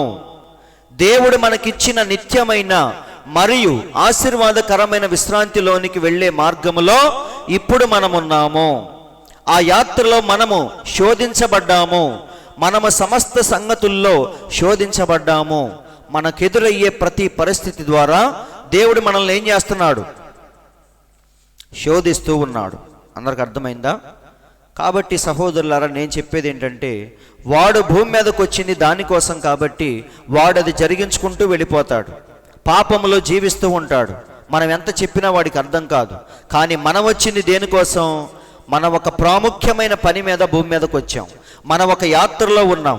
ఫైనల్గా మనం ఎక్కడికి వెళ్ళాలి? వాగ్దాన భూమిలోనికి, విశ్రాంతిలోకి మనం వెళ్ళాలి. ఈ యాత్రలో మనం ఎవరి వైపు చూడాలి? కేవలం కాపరి వైపు చూస్తూ మనం వెళ్ళిపోవాలి. లోకములో ఎన్నైనా జరగవచ్చు, వాటితో మనకు సంబంధం లేదు. వారు దానికోసం పుట్టారు, ఫైనల్గా దాన్ని వారు పొందుకుంటారు. అందుకే ఒకసారి మన దేవుడు భూమి మీద ఉన్నప్పుడు ఒక శిష్యుణ్ణి దేవుడు ఏమంటాడంటే, వచ్చి నన్ను వెంబడించు అంటాడు. అప్పుడు ఆ శిష్యుడు ఏమంటాడు? ఇదిగో నా తండ్రిని పాతి పెట్టి వచ్చి నిన్ను వెంబడిస్తాను అంటాడు, అవునా? అప్పుడు మన దేవుడు ఏమన్నాడు? మృతులు తమ మృతులను పాతి పెట్టుకుంటారు, నువ్వు మాత్రం వచ్చి నన్ను వెంబడించు అన్నాడు. కాబట్టి మనం దేనికోసం వచ్చామనేది మనల్ని మనం ప్రశ్నించుకోవాలి, వారితో కలిసేదానికి కాదు. ఇంకా ఏమన్నాడో చూద్దాం. కాబట్టి ఇవన్నీ మనం ఎప్పుడు వదిలేస్తామంటే దేవుడు వ్యక్తిగతంగా మనకి బయలుపాటు ఇచ్చినప్పుడు మాత్రమే వాటిని మనం వదిలేస్తాం. అందరూ వింటున్నారా? ఇవన్నీ విడిచిపెట్టాలంటే మనకేముండాలి? దేవుని ద్వారా వ్యక్తిగతమైన ప్రత్యక్షత ఉంటే తప్ప మనం ఎంత నిగ్రహించుకున్నా సరే ఈరోజు ఉంటాం, రేపు పడిపోతాం, మళ్ళీ 2 రోజులు ఉంటాం, 2 రోజులు పడిపోతాం. అదే దేవుడు మనకు తోడుంటే ఎలాంటి పరిస్థితి వచ్చినా సరే మనం తట్టుకొని నిలబడతాం. కాబట్టి మరి మొత్తం దేని మీద ఆధారపడిందంటే వ్యక్తిగత ప్రత్యక్షత మీదనే సమస్తము ఆధారపడింది. అందుకే మన దేవుడు పేతురు దగ్గరకు వచ్చి ఏమన్నాడు? రక్త మాంసములు నీకు బయలుపరచలేదు కానీ పరలోకమందున నా తండ్రే నీకు బయలుపరిచాడు అని చెప్పాడు. అదే ప్రత్యక్షత మీద మళ్ళీ నా సంఘాన్ని నేను కడతాను అని చెప్పాడు. అవునా? కాబట్టి అన్నీ దేని మీద ఆధారపడి అంటే దేవుడు మనకిచ్చే వ్యక్తిగతమైన ప్రత్యక్షత. పాస్టర్ గారు నీకు అన్నీ చెప్పలేడు, అవునా? ప్రతిసారి నీ పక్కన ఉండి నీకు మార్గాన్ని చూపించలేడు. కానీ ఎప్పుడు నీతో ఉండి నేను నడిపించేది ఎవరు చెప్పండి? దేవుడు మాత్రమే. అందుకే ఆయన ఏమన్నాడు? నేను వెళ్ళి మళ్ళీ వస్తాను, యుగ సమాప్తి వరకు మీతో కూడా తోడుంటాను అని చెప్పాడు. కాబట్టి సమస్తము దేని మీద ఆధారపడిందంటే దేవుడు మనకిచ్చే ప్రత్యక్షత మీదనే. అవునా? చూడండి, ఒకవేళ ఈ ప్రత్యక్షతను నీవు చూడకపోయినట్లయితే, ఆ బయలుపాటు ప్రత్యక్షత నీకు గనక రాకపోతే మనం ఏం చేయాలి? బిషప్పును అడగవద్దు, దేవుణ్ణి అడగండి. మీ పాస్టర్ని అడగవద్దు, దేవుణ్ణి అడగండి. ఎందుకంటే ప్రత్యక్షత ఎక్కడి నుంచి రావాలి? నేను వాక్యం చెప్తాను మీకు, కానీ ఒకడికి అర్థమైద్ది, ఒకడికి అర్థం కాదు. ఒకడికి సగం అర్థమైద్ది, ఇంకొకడికి పూర్తిగా అర్థమైద్ది. అవునా? ఎంతమంది అయితే వింటున్నారో అన్ని కోణాల్లో అర్థం చేసుకుంటారు. కానీ ఫైనల్గా నీ హృదయానికి గోచరమయ్యేటట్టుగా చేసేది మాత్రం దేవుడే. కాబట్టి ప్రత్యక్షత నీకు రాకపోతే ఎవరిని అడగాలి? దేవుణ్ణే అడగాలి, కానీ పాస్టర్ను కానీ బిషప్ను కానీ అడగొద్దు అంటున్నాడు. చూడండి, కాబట్టి ఒక్కొక్కసారి మనం ఎంత చెప్పినా సరే కొంతమంది వినరు. అవునా? ఎంత చెప్పినా సరే బోర్డు మీద మనం గీసి అర్థమయ్యేటట్టు ఎంత చెప్పినా కొంతమందికి అలా వచ్చి వెళ్ళిపోద్ది. కొంతమంది ఈ చెవిలో నుంచి విని దీంతో విడిచిపెట్టేస్తారు. అలాంటప్పుడు చెప్పటం ఎందుకు అనిపించింది. అవునా? నువ్వు విన్నప్పుడు చెప్పటం అనవసరం కదా. కానీ దేవుడు ఏమంటున్నాడంటే విన్నా వినకపోయినా ప్రతి ఒక్కడికి చెప్పాలి. ఎందుకని? మొన్న చెప్పా నేను, సకల జనములకు సాక్ష్యార్థమై లోకమంతటా వాక్యం ప్రకటించబడాలి. నువ్వు వినాలి, విని దాన్ని తోసేయాలి. దానిని బట్టి దేవుడు నిన్ను తీర్పులో ఒకరోజు నిలబెట్టాలి. అదే దేవుని యొక్క కాన్సెప్ట్. అవునా? కాబట్టి అందుకే దేవుడు తన సేవకుల చేత ప్రజలు విన్నా వినకపోయినా, వాళ్ళు నిద్రపోయినా నిద్రపోకపోయినా ఏం చేస్తున్నాడు? వాక్యాన్ని ప్రకటించుకుంటూ వెళ్ళిపోతున్నాడు. అవునా? టీచర్లు ఏం చేస్తారు? పిల్లాడు విన్నా వినకపోయినా సిలబస్ని మాత్రం కంప్లీట్ చేసుకుంటూ వెళ్ళిపోతాడు. లాస్ట్లో వాడు విన్నాడా, పరీక్షలు రాశాడా, పాస్ అయ్యాడా, ఫెయిల్ అయ్యాడా అనేది ఇక వాడికి సంబంధించిన విషయం. కానీ టీచర్ అనేవాడు ఏం చేయాలి?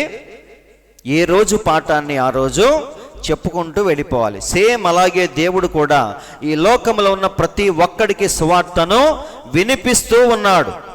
దాన్ని వాడు తోసేసి ఒకరోజు ఎక్కడి నుంచోవాలి?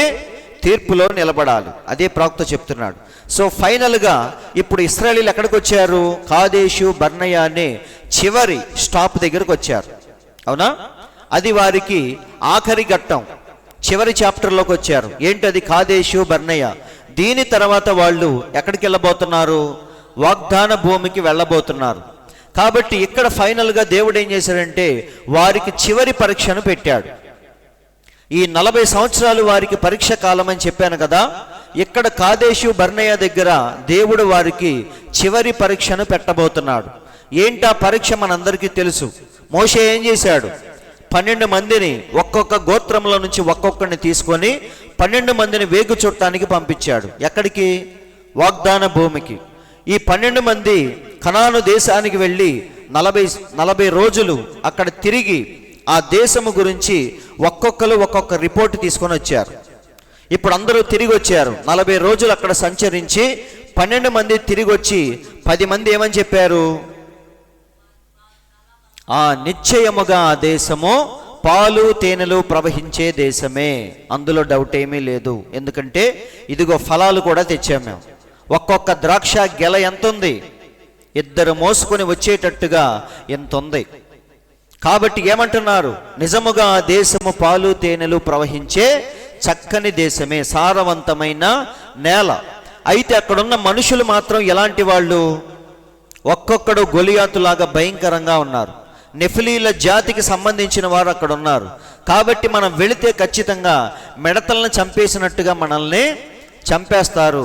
వారిని జయించటం కష్టం, ఆ దేశాన్ని స్వతంత్రించుకోవటం కష్టం అని 10 మంది చెప్పారు. అవునా? ఇప్పుడు జనరల్గా మనుషులు ఏం చేస్తారు? ఎక్కువ మంది చెప్పిందే వింటారు కదా, అవునా కాదా? ఎందుకంటే మీరు జాగ్రత్తగా వినండి, ఈ 10 మంది ఎలా చెప్పారంటే ప్రాక్టికల్గా చెప్పారు. అవునా? కరెక్ట్గా చెప్పారు. ఏమని? ఆ దేశంలో ఒక్కొక్కడు గొలియాతులాగా అంటున్నారు. అవునా? మనం వెళ్ళామంటే ఖచ్చితంగా మనల్ని చంపేస్తారు, ఆ దేశానికి వెళ్ళటం అసాధ్యము. కాబట్టి కొంచెం ప్రాక్టికల్గా ఆలోచించండి అని చెప్పారు. అప్పుడు ప్రజలందరూ ఎవరి మాట విన్నారు? కానీ ఇద్దరు ఏమంటున్నారు? యెహోషువ కాలేబులు ఏమంటున్నారు? వారే మనకు ఆహారముగా మారిపోతారు, మనం వారి కంటికి మెడతల్లా కాదు, వాళ్ళే మనకి ఆహారముగా మారిపోతారు. ఇద్దరు చెప్పిన దాంట్లో అసలు లాజిక్కే లేదు. కానీ 10 మంది చెప్పిన దాంట్లో ఏముంది? లాజిక్ ఉంది. నిజమేరా, వాడు ఒక్కొక్కడు ఎలా ఉన్నారు? 2-3 పట్టుకొని ఇసిరేస్తారు, మనం జయించలేము, కాబట్టి కొంచెం ఆలోచిద్దాం అని అందరూ అనుకుంటున్నారు. కానీ ఇద్దరు ఏమంటున్నారు? దేవుడు మనకు తోడున్నాడు కాబట్టి వాళ్ళే మనకు ఆహారముగా మారిపోతారు. మనుషులు ఎప్పుడు కూడా దేని గురించి ఆలోచిస్తారంటే లాజికల్గా ఆలోచిస్తూ ఉంటారు. అవునా? ఒక బండి ఏదో ఒక కారు తీసుకొచ్చి నేను ఒక 25 మందిని నా కారులో ఎక్కిస్తానంటే మీరు నమ్ముతారా? నమ్మరు. నీకున్నది 2 సీట్లయ్యా, ఆ 2 సీట్లలో 25 మందిని ఎలా కూర్చోబెడతావు అంటారు మీరు. నేనేమంటున్నాను? దేవుడు కూర్చోబెడతాడు, ఎలాగైనా సరే వెళ్దాం అంటాను. అప్పుడు మీరేమంటారు? పాలు కొంచెం ప్రాక్టికల్గా ఆలోచించు అంటారా లేదా? నువ్వు చెప్పింది బాగానే ఉంది, కానీ ప్రాక్టికల్గా ఆలోచిస్తే 25 మంది పట్టరు అని మీరు నన్ను కన్విన్స్ చేస్తారు. కానీ నేనేమంటున్నాను? దేవుడు ఎలాగైనా ఇరికిస్తాడు రండి అంటున్నాను. కాబట్టి సహోదరులారా, సేమ్ అలాంటిదే ఇక్కడ కూడా జరుగుతుంది. అప్పుడు వాళ్ళందరూ ఏం చేశారంటే 10 మంది చెప్పిన మాటలు విని వెంటనే ఒక నిర్ణయానికి వచ్చారు. చూద్దాం, సంఖ్యాకాండము 14:1 నుంచి. అక్కడ ఏం జరిగిందో 13వ అధ్యాయంలో మీరు చదువుకోవచ్చు. 14లోకి మనం వద్దాం. అప్పుడు ఆ సర్వ సమాజము ఎలుగెత్తి కేకలు వేసెను. అవునా? ఇక్కడ 10 మంది చెప్పిన మాటలు విన్నారు, 2 చెప్పిన మాటలు విన్నారు. కానీ దేనికి స్పందించారు ప్రజలు? లాజికల్గా ఏముందో దాన్నే నమ్ముతారు. అవునా? నీరు పల్ల మెరుగు, అది లోకంలో ఉన్న లాజిక్ అది. కానీ నేనొచ్చి ఏం చెప్తున్నాను? లేదు లేదు, నీళ్లు పైకి వెళ్తాయి చూడండి అంటున్నాను. అది మీకు ఎలా అనిపించిద్ది? వెర్రితనంగా అనిపించిద్దా లేదా? ఆ రోజు పౌలుని ఏమన్నారు? అధిక విద్య వలన నీకు వెర్రి పట్టింది, అందుకే ఏమంటున్నావు? నీరు పైకి వెళ్తాయి అని చెప్తున్నావు. కానీ నీరు ఎక్కడికి వస్తే? పల్ల మెరుగు. కాబట్టి ఇక్కడ అదే జరుగుతుంది. 10 మంది చెప్పిన మాటలు విని వారు ఏమన్నారు? అప్పుడు ఆ సర్వ సమాజము ఎలుగెత్తి కేకలు వేసెను. ప్రజలు ఆ రాత్రి ఎలుగెత్తి ఏడ్చిరి. మరియు ఇశ్రాయేలీలందరూ మోషే అహరోనుల మీద సణుగుకొనిరి. అది మాట్లాడితే సనగటమే. వింటున్నారండి? చిన్న ఇబ్బంది, కడుపులో నొప్పి రాగానే దేవుడు ఎందుకు పెట్టాడు నాకు? తలనొప్పి రాగానే వెంటనే దేవుణ్ణి ప్రశ్నిస్తా ఉన్నామా? అవునా కాదా? చాలా మందిని మీరు గమనించండి, ఏ చిన్న నొప్పి తగిలినా వెంటనే ఎవరిని ప్రశ్నిస్తారు? దేవుడు ఎందుకు పెట్టాడు అంటా ఉంటారు. ఇక్కడ వీళ్ళు కూడా ఏమంటున్నారు? మోషే అహరోనుల మీద సణుగుకొనిరి. తర్వాత 4వ వచనంలోనికి రండి. మొత్తం చదవటానికి మనకు సమయం లేదు. 4 ఎలాంటి నిర్ణయానికి వచ్చారో చూడండి. దీని గురించి మాట్లాడుకోవాలి మనం.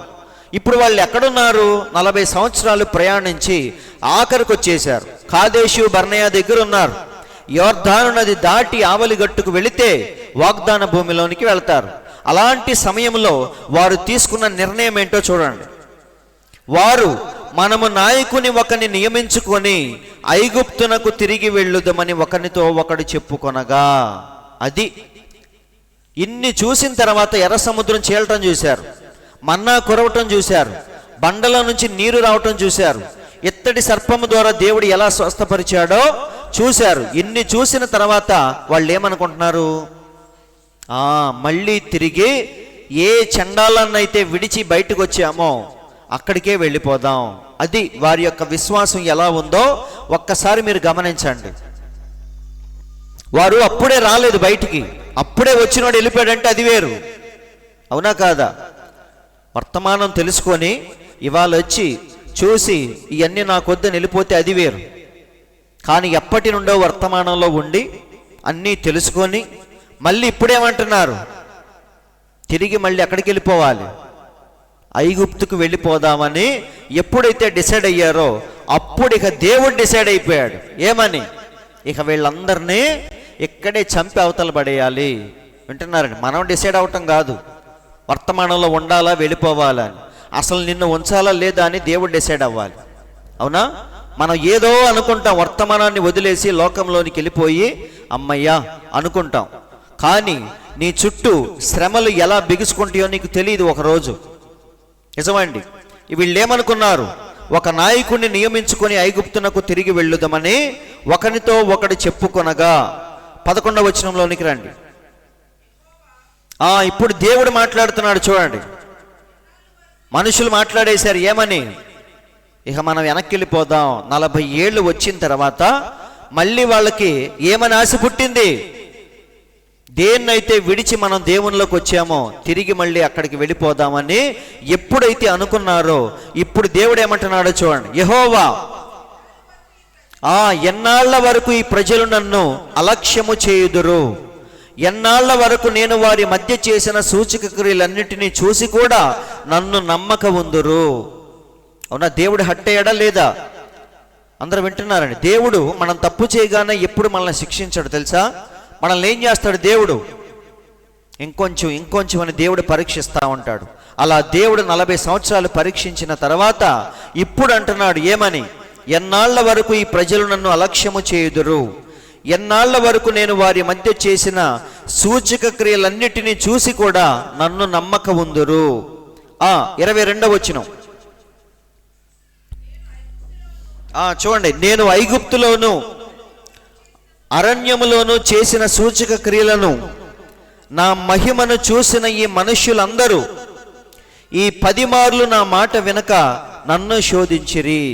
ఒకసారి కాదు, 2 సార్లు కాదు, శోధించింది. దేవుణ్ణి ఎన్నిసార్లు?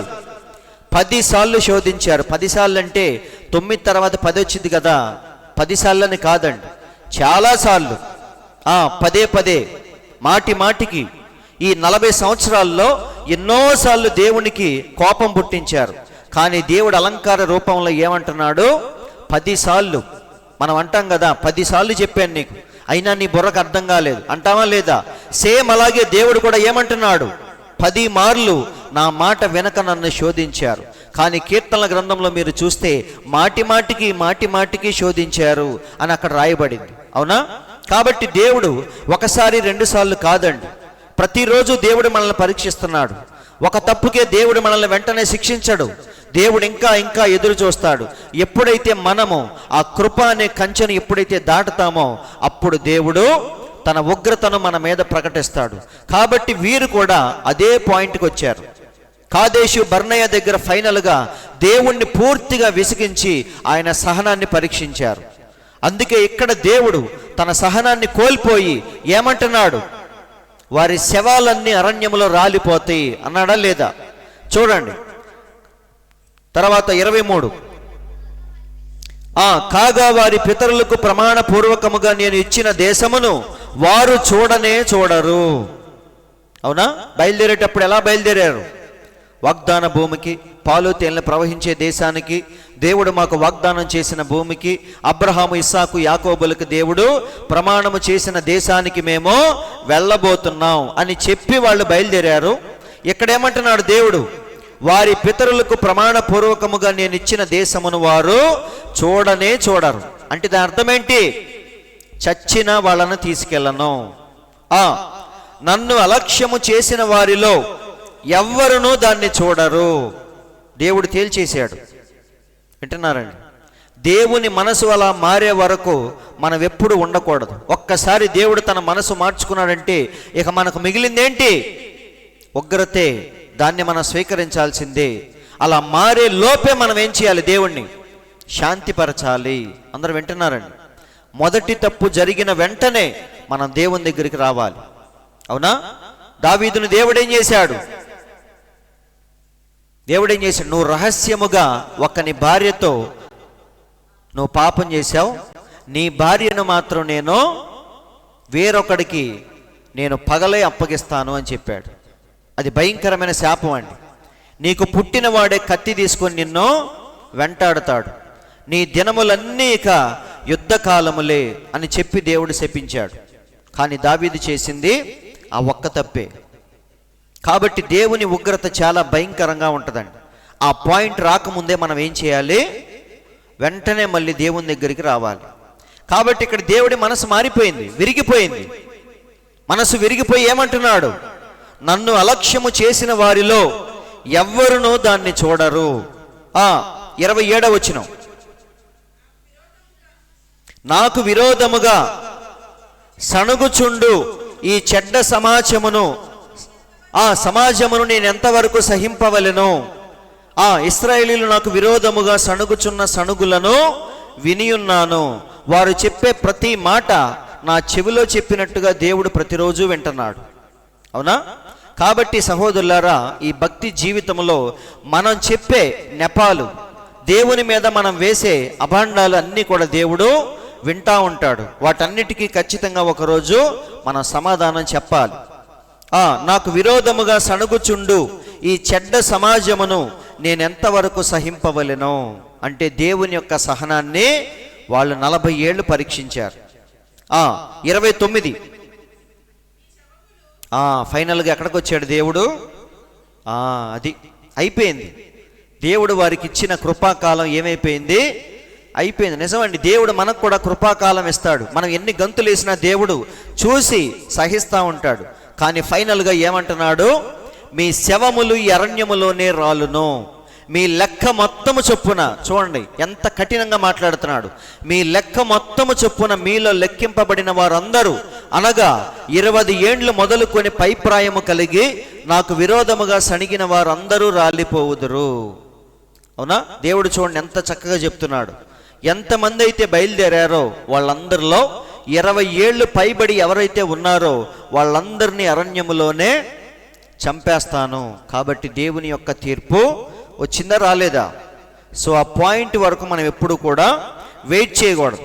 ఫైనల్గా ఎంతమంది వెళ్ళారు? ఎవరా ఇద్దరు? 12 మందిలో ఉన్న ఇద్దరు. అవునా? 10 మంది ఏమని చెప్పారు? అక్కడికి మనం వెళ్ళలేము. కానీ వీళ్ళిద్దరు ఏమన్నారు? బట్టలు చింపుకొని మరి ఏమన్నారు? ఒకసారి చూస్తారా? నేను ఇక్కడ పెట్టలేదు. దేశమును సంచరించి చూసిన వారిలో ఉన్న యెహోషువాయు, కాలేబును ఏం చింపుకున్నారు? వాళ్ళు బట్టలు చింపుకున్నారు. అంత అవసరం ఏంటి? దేన్ని చూపించడానికి? వారిలో ఉన్న విశ్వాసాన్ని కనపరచడానికి వాళ్ళు ఏం చేశారు? బట్టలు చింపుకొని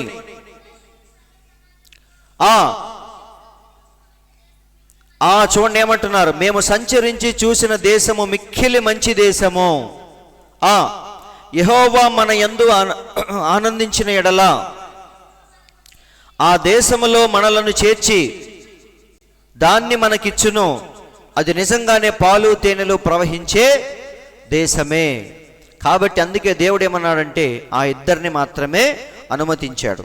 కాబట్టి ఫైనల్గా నేను చెప్పేది ఏంటంటే, అంతమంది బయలుదేరితే విశ్రాంతిలోకి ఎంతమంది వెళ్ళారు చెప్పండి?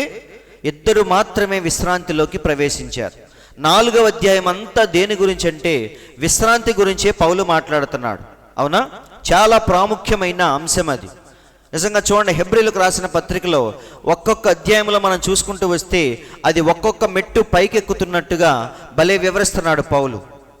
ఇక్కడ విశ్రాంతి గురించి మనం చూద్దాం. 4వ అధ్యాయము 1వ వచనం. ఆయన యొక్క విశ్రాంతిలో ప్రవేశించుదమని వాగ్దానము ఇంకా నిలిచి ఉండగా మీలో ఎవడైనను ఒకవేళ ఆ వాగ్దానము పొందకుండా తప్పిపోవునేమో అని భయము కలిగి ఉందుము. విశ్రాంతిలోకి వెళ్లకుండా ఎవడైనా తప్పిపోతాడేమో, జాగ్రత్తగా ఉండండి అని పౌలు చెప్తున్నాడు. ఎందుకంటే అంతమంది బయలుదేరినా సరే విశ్రాంతిలోకి ఎంతమంది వచ్చారు? 2 వచ్చారు. కాబట్టి అంత ఈజీ కాదు విశ్రాంతిలోకి వెళ్ళటం అంటే, అదంతా ఈజీ కాదు. ఎర్ర సముద్రం దాటడం చాలా సింపుల్, మన్నా తినటం కూడా చాలా సింపులే, కొట్టబడిన బండల నుంచి వచ్చిన నీరు తాగటం కూడా సింపుల్ విషయమే. కానీ అన్నీ దాటుకొని యోర్దానును దాటి విశ్రాంతిలోకి ప్రవేశించటం అనేది చాలా కష్టము. కాబట్టి జాగ్రత్తగా ఉండండి అంటున్నాడు. వారికి ప్రకటింపబడినట్లు మనకును సువార్త ప్రకటించబడిను. అరణ్యములో దేవుడు వారికి 10 ఆజ్ఞలు ఇచ్చాడా? ఇవ్వలేదా? ధర్మశాస్త్రాన్ని ఇచ్చాడు, వాక్యాన్ని ప్రకటించాడు. సేమ్ అలాగే దేవుడు మనకు కూడా ఏమిచ్చాడు? వాక్యాన్ని ఇచ్చాడు.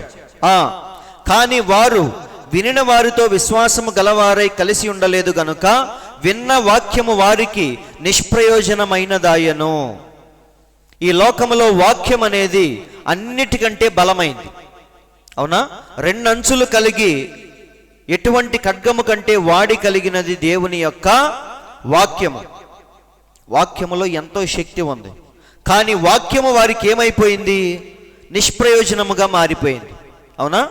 ఈ ట్యాబ్లెట్ చాలా పవర్ఫుల్, ఇది వేసుకుంటే ఖచ్చితంగా నీకున్న జ్వరము తగ్గిపోద్ది అని నేను నీకు ట్యాబ్లెట్ ఇచ్చాను. నువ్వు అది మింగిన తర్వాత నీకేమైపోయింది? అది నిష్ప్రయోజనముగా మారిపోయింది. రోజు మింగుతున్నావు కానీ జ్వరం మాత్రం తగ్గట్లేదు. ఇప్పుడు లోపం ఎవరిలో ఉన్నట్టు? అందరికీ తగ్గే ట్యాబ్లెట్ నీకు ఇస్తే నీకు తగ్గట్లేదు, అందరూ ఆలకిస్తున్నారండి. అంటే లోపం ఎవరిలో ఉన్నట్టు? నీలోనే ఉన్నట్టు, అవునా? వాక్యములో లోపం అనేది లేదు, అవునా? ఆది కాండం నుండి మీరు చూసుకుంటూ వస్తే ఆ వాక్యమే అద్భుతాలన్నిటినీ చేసుకుంటూ వచ్చింది. కానీ అదే వాక్యం వీరికి ఏమైపోయింది? నిష్ప్రయోజనముగా మారిపోయింది. ఎందుకంటే ప్రవక్త చెప్తున్నాడు చూడండి, వాక్యము ఎప్పుడు కూడా దేంతో కలిసి ఉండాలి? విశ్వాసముతో కలిసి ఉండాలి, అవునా? ఇప్పుడు దేవుడు అబ్రహాముతో చెప్పాడు ఏమని? నీకు పిల్లల్ని ఇస్తాను అని. అది వాక్యం. వాక్యానికి ఏం జోడించాలి? అబ్రహాము యొక్క విశ్వాసం ఎప్పుడైతే తోడైందో ఒకరోజు ఏం చూశాడు? ఆయన వాగ్దాన పుత్రుని చూశాడు, అవునా? కాబట్టి వాక్యానికి ఎప్పుడు ఏముండాలి? విశ్వాసము తోడవ్వాలి. దేవుడు ఏదైనా చెప్పినప్పుడు దాన్ని మనం నమ్మాలి. నమ్మకపోతే అది మనకి ఎలా మారిపోద్ది? నిష్ప్రయోజనముగా మారిపోద్ది. కాబట్టి మీరు ఎప్పుడైనా గమనించండి, దేవుడు ఒక మాట చెప్పినప్పుడు దాన్ని విశ్వాసముతో ఎవరైతే అంగీకరించారో వారు అందులో ఉన్న శక్తి ఏంటో చూశారు. ఎవరైతే దాన్ని అనుమానించారో అది వారికి ఎలా మారిపోయింది? నిష్ప్రయోజనముగా మారిపోయింది. అదే చెప్తున్నాడు, విన్న వారితో విశ్వాసము గలవారై కలిసి ఉండలేదు గనుక విన్న వాక్యము వారికి ఏమైంది? నిష్ప్రయోజనమైనదాయను. కాబట్టి ప్రవక్త కూడా అదే చెప్తున్నాడు. తర్వాత మీరు చదువుకోండి. 3వ వచనంలోనికి మనం వద్దాం. హెబ్రీలకు రాసిన పత్రిక 4:3. కాగా జగత్పునాది వేయబడినప్పుడే ఆయన కార్యములన్నీ సంపూర్తి అయ్యున్నను.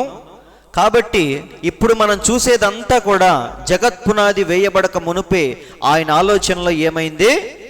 మొత్తం జరిగిపోయిన కథ అది. వింటున్నారు లేదా? ఇప్పుడు సినిమా రెండోసారి చూసేవాడికి భయం ఉంటుందా? ఉండదు. ఎందుకంటే లాస్ట్లో జరిగే ఆ ట్విస్ట్ ఏంటో వాడికి తెలుసు, అవునా కాదా? ఇప్పుడు అటు నుంచి దెయ్యం వచ్చిద్దని ముందే వీడికి తెలుసు కాబట్టి భయపడ్డా. కానీ ఫస్ట్ టైం చూసేవాడు ఏం చేస్తాడు? గట్టిగా అరుస్తాడు, వాడి చుట్టూ ఉన్న వాళ్ళని కూడా భయపెడతాడు, అవునా కాదా? మా మమ్మీ డాడీ ఒకసారి ప్యాషన్ ఆఫ్ క్రైస్ట్ సినిమాకి వెళ్ళారంట విజయవాడలో. అక్కడ ఒక సన్నివేశం ఉంటుంది.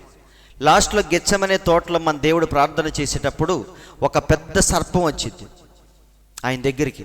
ఆయన చేతి మీద అలా పాకుతూ ఉన్నప్పుడు దేవుడు లేచి కాలుతో ఒక తన్ను దంతాడు దాన్ని. అలా తన్నినప్పుడు థియేటర్లో ఒకలాంటి శబ్దం వచ్చిందంట. బాక్సులు ఉంటాయి కదా, అప్పుడు మా అమ్మ గట్టిగా అరిచి పక్కన వాళ్ళని కూడా భయపెట్టిందంట. అవునా? అదే ఫస్ట్ టైం చూసింది అనుకో, రెండోసారి చూసేటప్పుడు ఎలా అనిపించింది? కాబట్టి మన దేవుని దృష్టిలో ఈ లోకం ఏమైంది? ఒకసారి ఆల్రెడీ జరిగిపోయింది, ఇప్పుడు మళ్ళీ రెండవసారి జరుగుతూ ఉంది. కాబట్టి అదే చెప్తున్నాడు, కాగా జగత్పునాది వేయబడినప్పుడే కార్యములన్నీ ఏమైపోయినాయి? సంపూర్తి అయ్యున్నాను. ఈ విశ్రాంతిని గూర్చి నేను కోపముతో ప్రమాణము చేసినట్టు వారు నా విశ్రాంతిలో ప్రవేశింపరు అని ఆయన చెప్పిన మాట అనుసరించి విశ్వాసులమైన మనము ఆ విశ్రాంతిలో ప్రవేశించుచున్నాము.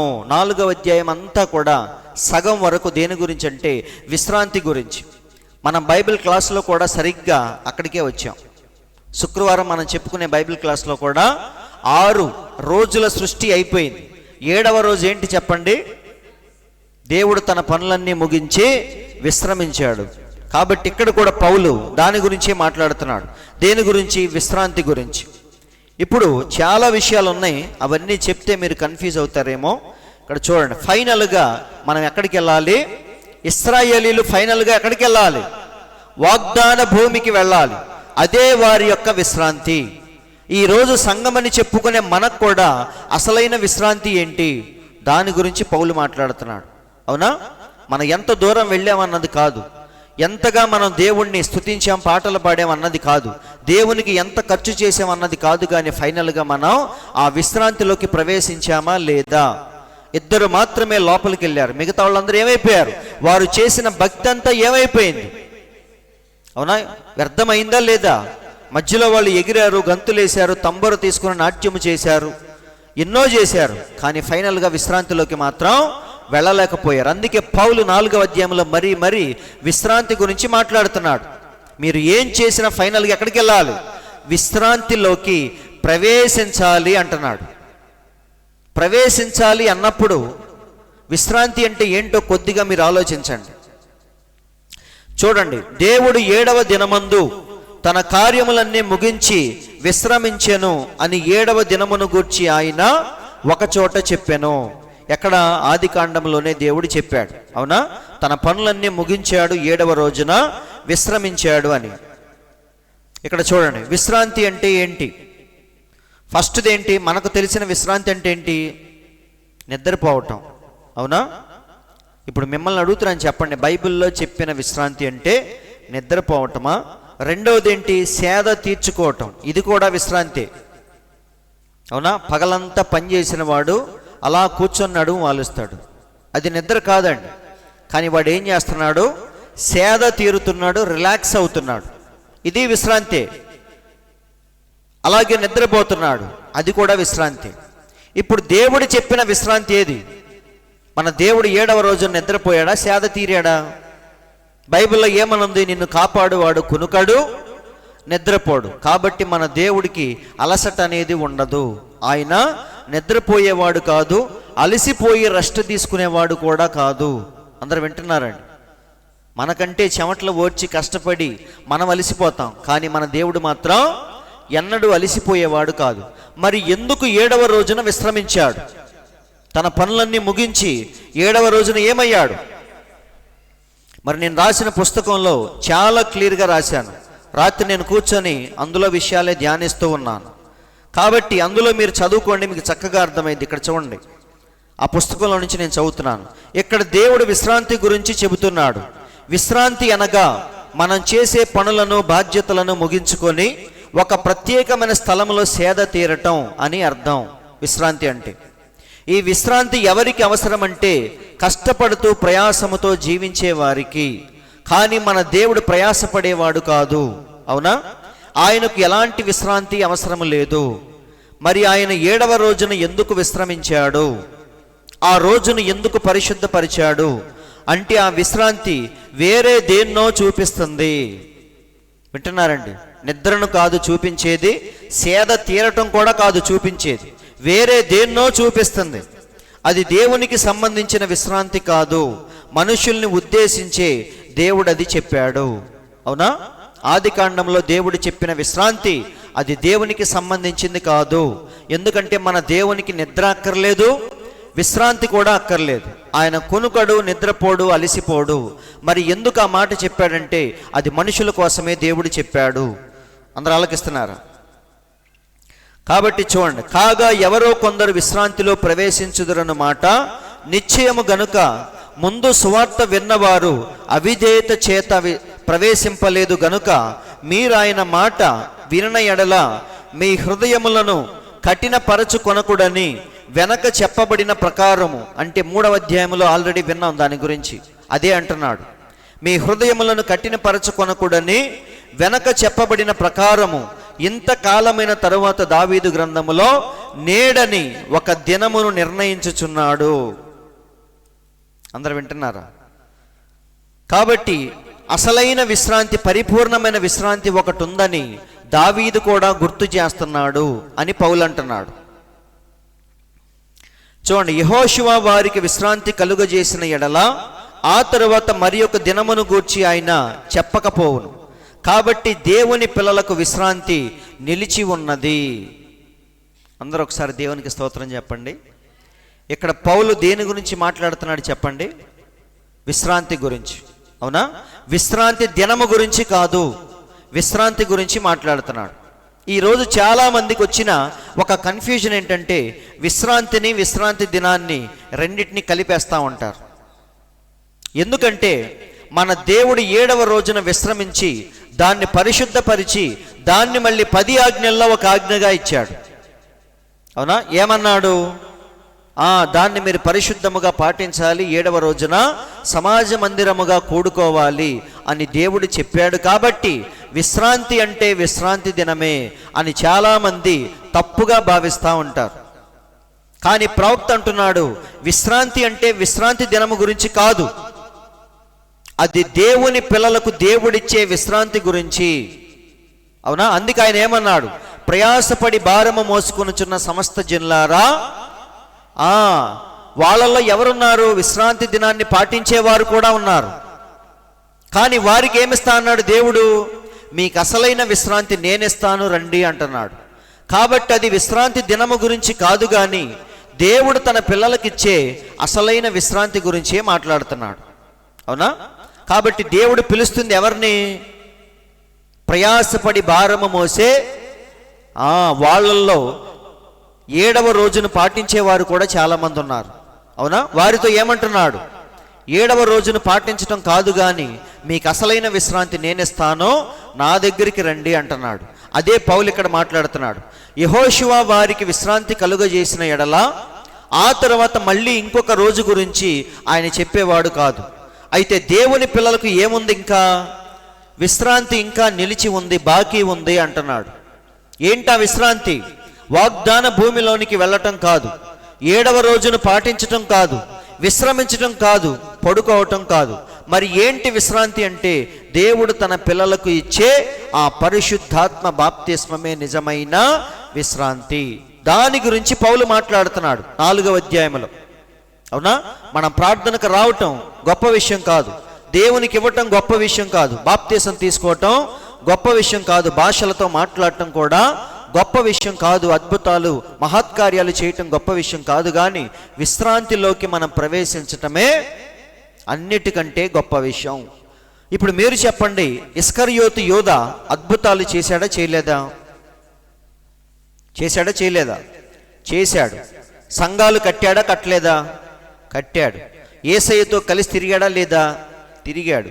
ఇంకా చెప్పాలంటే చందా పెట్టి ఎవరి దగ్గర ఉంది? ఆయన దగ్గరే ఉంది. అంటే ముఖ్యమైన పాత్ర పోషించాడా లేదా సంఘములో? సంఘములో విశ్వాసిలా కాదు, ఒక ముఖ్యమైన పాత్రలాగా పోషించాడు. కానీ చనిపోయి ఎక్కడికి వెళ్ళాడు? ఆయన విశ్రాంతిలోకి వెళ్ళక ముందే ఆయన చనిపోయాడు. కానీ పేతురు అబద్ధం ఆడాడు, కానీ ఎక్కడికి వెళ్ళాడు? ఆయన విశ్రాంతిలోకి ప్రవేశించాడు. అవునా? కాబట్టి సహోదరులారా, మనం ఎంత భక్తి చేసామన్నది కాదు, కానీ ఫైనల్గా ఆ విశ్రాంతిలోకి వెళ్ళామా లేదా అనేదే ప్రాముఖ్యమైన ప్రశ్న. అందుకే 4వ అధ్యాయంలో పౌలు ఎక్కడికి తీసుకొస్తున్నాడు మనల్ని? విశ్రాంతిలోకి రండి రండి రండి అని పిలుస్తున్నాడు. ఆ రోజు వారు 40 ఏళ్ళు అరణ్యములో జర్నీ చేసినా సరే విశ్రాంతిలోకి రాలేదు. అవునా? విశ్రాంతి దినాన్ని పాటించినా సరే 40 రోజులు వాళ్ళు విశ్రాంతి దినాన్ని పాటించినా సరే దేవుని యొక్క విశ్రాంతిలోకి రాలేదు. అయితే దేవుడు మనల్ని పిలుస్తున్నాడు, ఎక్కడికి రమ్మని? నా విశ్రాంతిలోకి రండి. ఇదంతా మీరు తర్వాత చదువుకోండి, మీకు అర్థమైంది.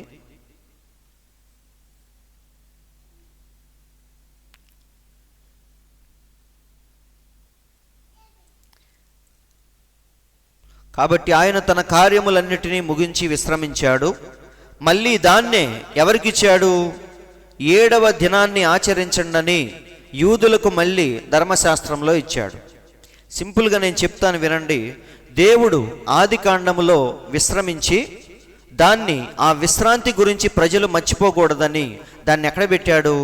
10 ఆజ్ఞల్లో ఒక ఆజ్ఞగా పెట్టి పాత నిబంధన అంతా కూడా వారు విశ్రాంతి దినాన్ని పాటిస్తూ వచ్చారు. లాస్ట్లో మన దేవుడు భూమి మీదకి వచ్చి ఈ విశ్రాంతి దినం అనే ఆజ్ఞను దేవుడు ఏం చేశాడంటే సరిచేశాడు. అందుకే మన దేవుడు విశ్రాంతి రోజున ఏం చేస్తున్నాడు? పొలంలో పడి తిరుగుతూ ఉన్నాడు. అవునా? శిష్యులు ఏం చేశారు? పొలంలో ఉన్న కంకెలు కోసుకొని తింటా ఉన్నారు. చాలామంది వచ్చి అడిగారు, ఏంటి నీ శిష్యులు విశ్రాంతి దినము రోజున పొలంలో తిరుగుతున్నారు? అప్పుడు మన దేవుడు ఏమన్నాడు? దావీదు గురించి చెప్పాడా, చెప్పలేదా? అలాగే ఒకసారి ఒక గుడ్డివాడిని కూడా స్వస్థపరిచాడు మన దేవుడు. అప్పుడు మళ్ళీ వారు అడిగినప్పుడు దేవుడు ఏమన్నాడు? నీ గొర్రె ఒకటి గుంటలో పడినప్పుడు దాన్ని విశ్రాంతి దినమని తీయకుండా ఉంటామా? ఖచ్చితంగా తీస్తాం. సేమ్ అలాగే దేవుడు ఎక్కడికి తీసుకొస్తున్నాడంటే ఆ పరిశుద్ధాత్మ బాప్తిస్మం అనే నిజమైన విశ్రాంతి దగ్గరికి ప్రజలందరినీ నడిపిస్తూ ఉన్నాడు. దానికి సాదృశ్యముగా పాత నిబంధనలో వారికి విశ్రాంతి దినాన్ని 10 ఆజ్ఞల్లో ఒక ఆజ్ఞగా ఇచ్చాడే కానీ అది నిజమైన విశ్రాంతి కాదు. కాబట్టి 10వ వచనం, ఎందుకనగా దేవుడు తన కార్యములను ముగించి విశ్రమించిన ప్రకారము తన యొక్క విశ్రాంతిలో ప్రవేశించిన వాడు కూడా తన కార్యములను ముగించి ఎక్కడికి వస్తాడు? విశ్రాంతిలో ప్రవేశిస్తాడు. కాబట్టి ఫైనల్గా విశ్రాంతి అంటే అది నిద్రపోవటం కాదు, సేద తీరటం కాదు, కానీ ఏంటిది? పరిశుద్ధాత్మ బాప్తిస్మమే నిజమైన విశ్రాంతి. అందరూ వింటున్నారా? దీని గురించి దేవుడు ఆదికాండము నుండి చెప్పుకుంటూ వస్తున్నాడు. అవునా? అందుకే 7వ రోజున మన దేవుడు విశ్రమించాడు. 7వ రోజు అంటే అర్థం ఏంటి? 1000 ఏండ్ల రాజ్య పరిపాలన. అవునా కాదా? మళ్ళీ అక్కడ మనకి అసలైన విశ్రాంతిలోకి మనం వెళతాం. ఇప్పుడు మనం పొందుకునేది ఏంటంటే కేవలం భయాన, అంటే 10% విశ్రాంతి దేవుడు ఇప్పుడు మనకి ఇచ్చాడు పరిశుద్ధాత్మ బాప్తిసం ద్వారా. రిమైనింగ్ 90% దేవుడు ఎప్పుడు ఇస్తాడు? పూర్తిగా మనం ఆవలి గట్టుకు వెళ్ళిన తర్వాత ఆ విశ్రాంతిలో పూర్తిగా మనం ఉంటాం. అది దాని యొక్క సారాంశం. అందుకే పౌలు చాలా సిస్టమేటిక్గా చెప్తున్నాడు. ప్రవక్త అంటున్నాడు మొత్తం 3 విశ్రాంతులు ఉన్నాయి అంటున్నాడు. ఫస్ట్ది దేవుడు ఆదికాండంలో తీసుకున్న విశ్రాంతి, రెండవది యూదులకు ధర్మశాస్త్రంలో దేవుడిచ్చిన విశ్రాంతి దినం, మూడవది నేడు సంఘానికి దేవుడు ఇవ్వబోతున్న పరిశుద్ధాత్మ బాప్తిస్మమే నిజమైన విశ్రాంతి. కాబట్టి ఇక్కడ చూడండి, ఇది మీరు చదువుకోండి, మీకు అర్థమైంది. నా బుక్లో నిజంగా మీ ఆత్మలకు దేవుడు ఇవ్వబోయే నిత్యమైన విశ్రాంతి అదే పరిశుద్ధాత్మ బాప్తిస్మమే నిజమైన విశ్రాంతి. అందుకే ఏమన్నాడు? ప్రయాసపడి భారము మోస్తున్న జనులారా నా యొద్దకు రండి, నేను మీకు విశ్రాంతినిస్తాను. ఈ విశ్రాంతికి సాదృశ్యముగా ఒక ఛాయారూపముగా దేవుడు పాత నిబంధనలో ప్రతి 7వ రోజున విశ్రాంతిని ఆచరించమని మోషేతో ఆజ్ఞాపించాడు. కాబట్టి శనివారమును ఆరాధించుటలో విశ్రాంతి లేదు, కానీ యేసు క్రీస్తులో తిరిగి జన్మించుటలోనే విశ్రాంతి ఉందని అపోస్తుడైన పౌలు చెప్పుచున్నాడు. అందరికి అర్థమైందా లేదా? కాబట్టి ఇక్కడ చూడండి, విశ్రాంతి అనగా ఏమిటి? విశ్రాంతి ఎప్పుడు వచ్చును? పెంతెకొస్తు పండుగ రోజున వారికి వచ్చిందే నిజమైన విశ్రాంతి. ఎందుకంటే నత్తి వారి పెదవుల చేత దేవుడు అన్య భాషలు మాట్లాడేటట్టుగా చేశాడు. అవునా? అదే అంటున్నాడు, అదే విశ్రాంతి, అదే పరిశుద్ధాత్మ. ఇప్పుడు గమనించండి, ఆయన యొక్క 3వ విశ్రాంతి, 3 విశ్రాంతులు అని చెప్పాను కదా, దాని గురించి చెప్తున్నాడు. తర్వాత చదువుకోండి. ఇక్కడ చూడండి, నీవు ఎన్నడైనా పరిశుద్ధాత్మను పొందుకొనకపోతే నీవు ఎప్పటికీ దేవుని విశ్రాంతిలో ప్రవేశింపలేవు. అర్థమైందా? ఫైనల్గా విశ్రాంతి అంటే ఏంటి? దేవుడు మన ఆత్మలకు ఇచ్చే నిజమైన విశ్రాంతి, పరిశుద్ధాత్మ బాప్తిస్మమే. అందులోకి గనక మనం పొందుకొనకపోతే నీవు ఎప్పటికీ విశ్రాంతిలో ప్రవేశింపలేవు. చూడండి, ఈ విశ్రాంతిలోనికి నీవు ప్రవేశించినప్పుడు దేవుడు చేసిన విధముగానే నీ కార్యములన్నిటినీ ముగించి విశ్రమిస్తావు. అందరూ ఆలకిస్తున్నారా? నీవు 30వ సంవత్సరము, 40వ సంవత్సరము లేక 50వ సంవత్సరము కలిగి ఉండొచ్చు. ఏది ఏమైనప్పటికీ నిత్యముగా ఆయన చేసిన విధముగానే నీ పనులన్నింటినీ ముగించి నీవు విశ్రమిస్తావు. లోక కార్యములను నీవు ఇక ఎన్నటికీ కోరుకొనవు. నీ విషయములో ఈ లోకము చనిపోయినది. అదే నిజమైన విశ్రాంతి. 11వ వచనంలోనికి మనం వద్దాం. 4:11. కాబట్టి అవిధేయత వలన వారు పడిపోయినట్లుగా మనలో ఎవడనూ పడిపోకుండా ఆ విశ్రాంతిలో ప్రవేశించుటకు జాగ్రత్త పడుదుము. అందరూ ఒకసారి దేవునికి స్తోత్రం చెప్దాం. సో లాస్ట్లో పౌలేమంటున్నాడు 11లో, కాబట్టి అవిధేయత వలన వారు పడిపోయినట్లుగా మనలో ఎవడునూ పడిపోకుండా విశ్రాంతిలో ప్రవేశించుటకు జాగ్రత్త పడుదుము. సో అన్నిటికంటే కీలకమైన అంశం ఏంటి చెప్పండి? విశ్రాంతిలోకి ప్రవేశించటమే. విశ్రాంతి దినాన్ని ఆచరించటం కాదు. మళ్ళీ చెప్తున్నాను, చాలామంది అన్నిటినీ మిక్స్ చేసి అందుకే మేము విశ్రాంతి దినాన్ని పాటిస్తున్నాం అంటారు. కానీ దేవుడు దానికి విలువ ఇవ్వలేదు. భూమి మీదకి వచ్చినప్పుడు నిజంగా విశ్రాంతి దినానికి అంత ప్రాముఖ్యత ఉంటే మన దేవుడే దాన్ని పాటించేవాడు. కానీ దేవుడు దానికి ఏమిచ్చాడు? దానికి అంత ప్రాధాన్యత ఇవ్వలేదు. దాన్ని సరిచేశాడు. నిజమైన విశ్రాంతి నాలో ఉంది, ఆ విశ్రాంతి దినములో కాదు రండని చెప్పేసి ఆయన యొద్దకు పిలిచాడు. అవునా కాదా? కాబట్టి అసలైన విశ్రాంతి ఎవరిలో ఉంది? ధర్మశాస్త్రములో లేదు, 10 ఆజ్ఞల్లో లేదు, కానీ దేవునిలోనే నిజమైన విశ్రాంతి మనకి ఉంది. కాబట్టి మనం ఎక్కడెక్కడ తిరిగినా సరే ఫైనల్గా ఎక్కడికి వెళ్ళాలి? నువ్వు 40 ఏళ్ళు జర్నీ చేస్తావో 80 ఏళ్ళు చేస్తావో నీ ఇష్టం, కానీ ఫైనల్గా ఎక్కడికి వెళ్ళాలి? మనం ఆ విశ్రాంతిలోనికి ప్రవేశించాలి. అవునా? అలా ప్రవేశించకపోతే మనం చేసిన జర్నీ మొత్తం ఏమైపోద్ది?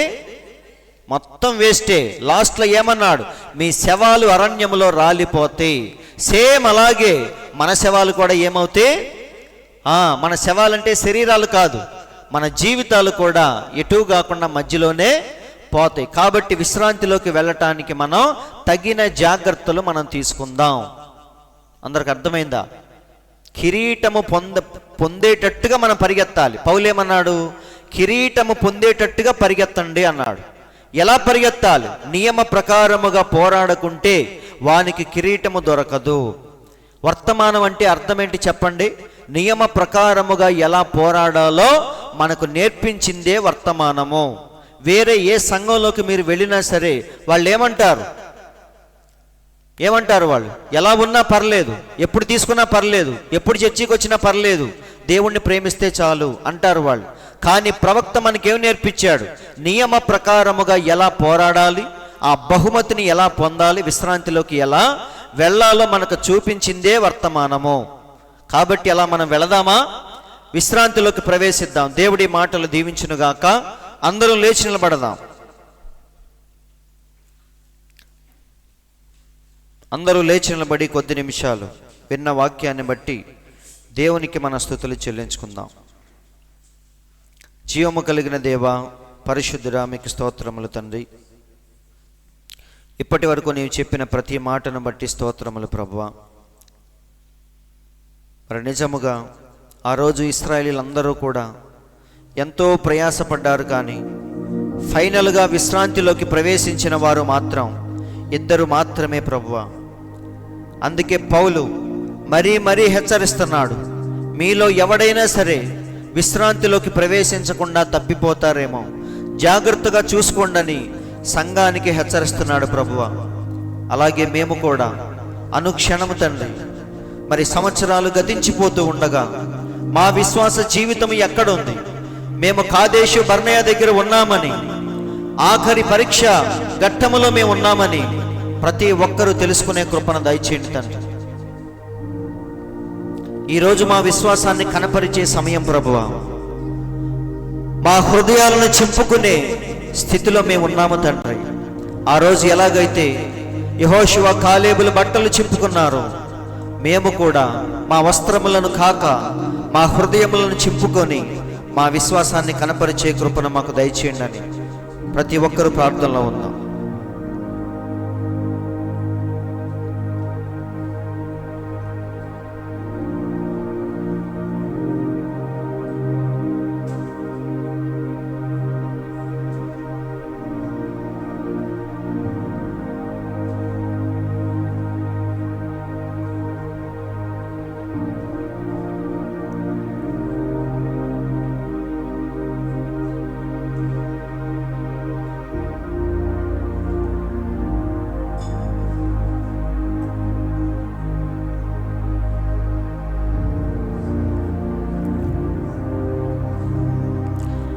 సర్వశక్తిమంతుడా, సర్వోన్నతుడా, జీవము కలిగిన దేవా, మీకు స్తోత్రములు తండ్రి. నీవు చెప్పిన ప్రతి మాటను ప్రభువ మా హృదయంలో ముద్రించి భద్రపరచుకొని వాటి ప్రకారముగా జీవించటానికి మేము అనుక్షణం ప్రయత్నించే కృపను మాకు దయచేయమని. నిజముగా విశ్రాంతి అనేది ఎంత ప్రాముఖ్యమైనదో, దాన్ని తప్పిపోయిన వారు ఎలా బాధపడ్డారో మాకు చూపించినందుకు స్తోత్రములు తండ్రి.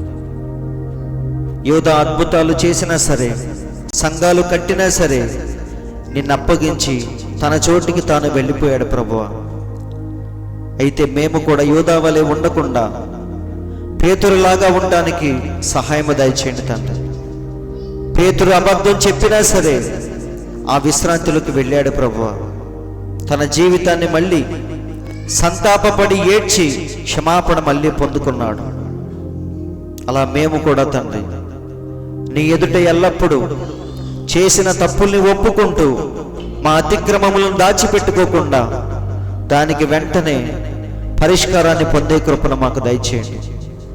ఎప్పటికప్పుడు ప్రభువా వాక్యముతో మమ్మల్ని మేము శుద్ధి చేసుకుంటూ, శుద్ధి చేయటమనగా కడగబట్టం, పరిశుద్ధాత్మ బాప్తిస్మమనగా నింపబడటం అని ప్రవక్త చెప్పినట్టుగా నింపబడేదానికి మమ్మల్ని మేము సిద్ధపరుచుకునే కృపను దయచేయండి. ఆ విధముగా ప్రభువా ప్రతి ఒక్కరూ వాక్యాన్ని గ్రహించి నిజముగానే ఒకరోజు పరిశుద్ధాత్మను పొందే విధముగా మమ్మల్ని మేము మార్చుకునే కృపను దయచేయమని, నిజమైన విశ్రాంతిలో ప్రవేశించడానికి మేమందరము కూడా సిద్ధపడి, తొందరపడి, వేగిరపడి ఆ విశ్రాంతిలోకి ప్రవేశించే భాగ్యాన్ని దయచేయమని మా ప్రభువైన యేసుక్రీస్తు అను ఎంతో శ్రేష్టమైన మీ నామములో ప్రార్థించి అడుగుచున్నాము తండ్రి. ఆమేన్. మన తండ్రి అయిన యేసుక్రీస్తు యొక్క దివ్యమైన కృపా సమాధానం కూడి ఉన్న మనందరికీ, లోకంలోని పరిశుద్ధులందరికీ సదాకాలము తోడై నడిపించునుగాక. ఆమేన్. దేవుడు మీ అందరిని దీవించునుగాక. మరి 2025లో చివరి ఆదివారం, మరి నూతన సంవత్సరానికి సిద్ధపడండి. అంటే బాప్తీసాలు కానీ, ఎవరైతే బాప్తీసాలకి సిద్ధపడ్డారో మరి వాళ్ళకు డేట్ ఇస్తాను.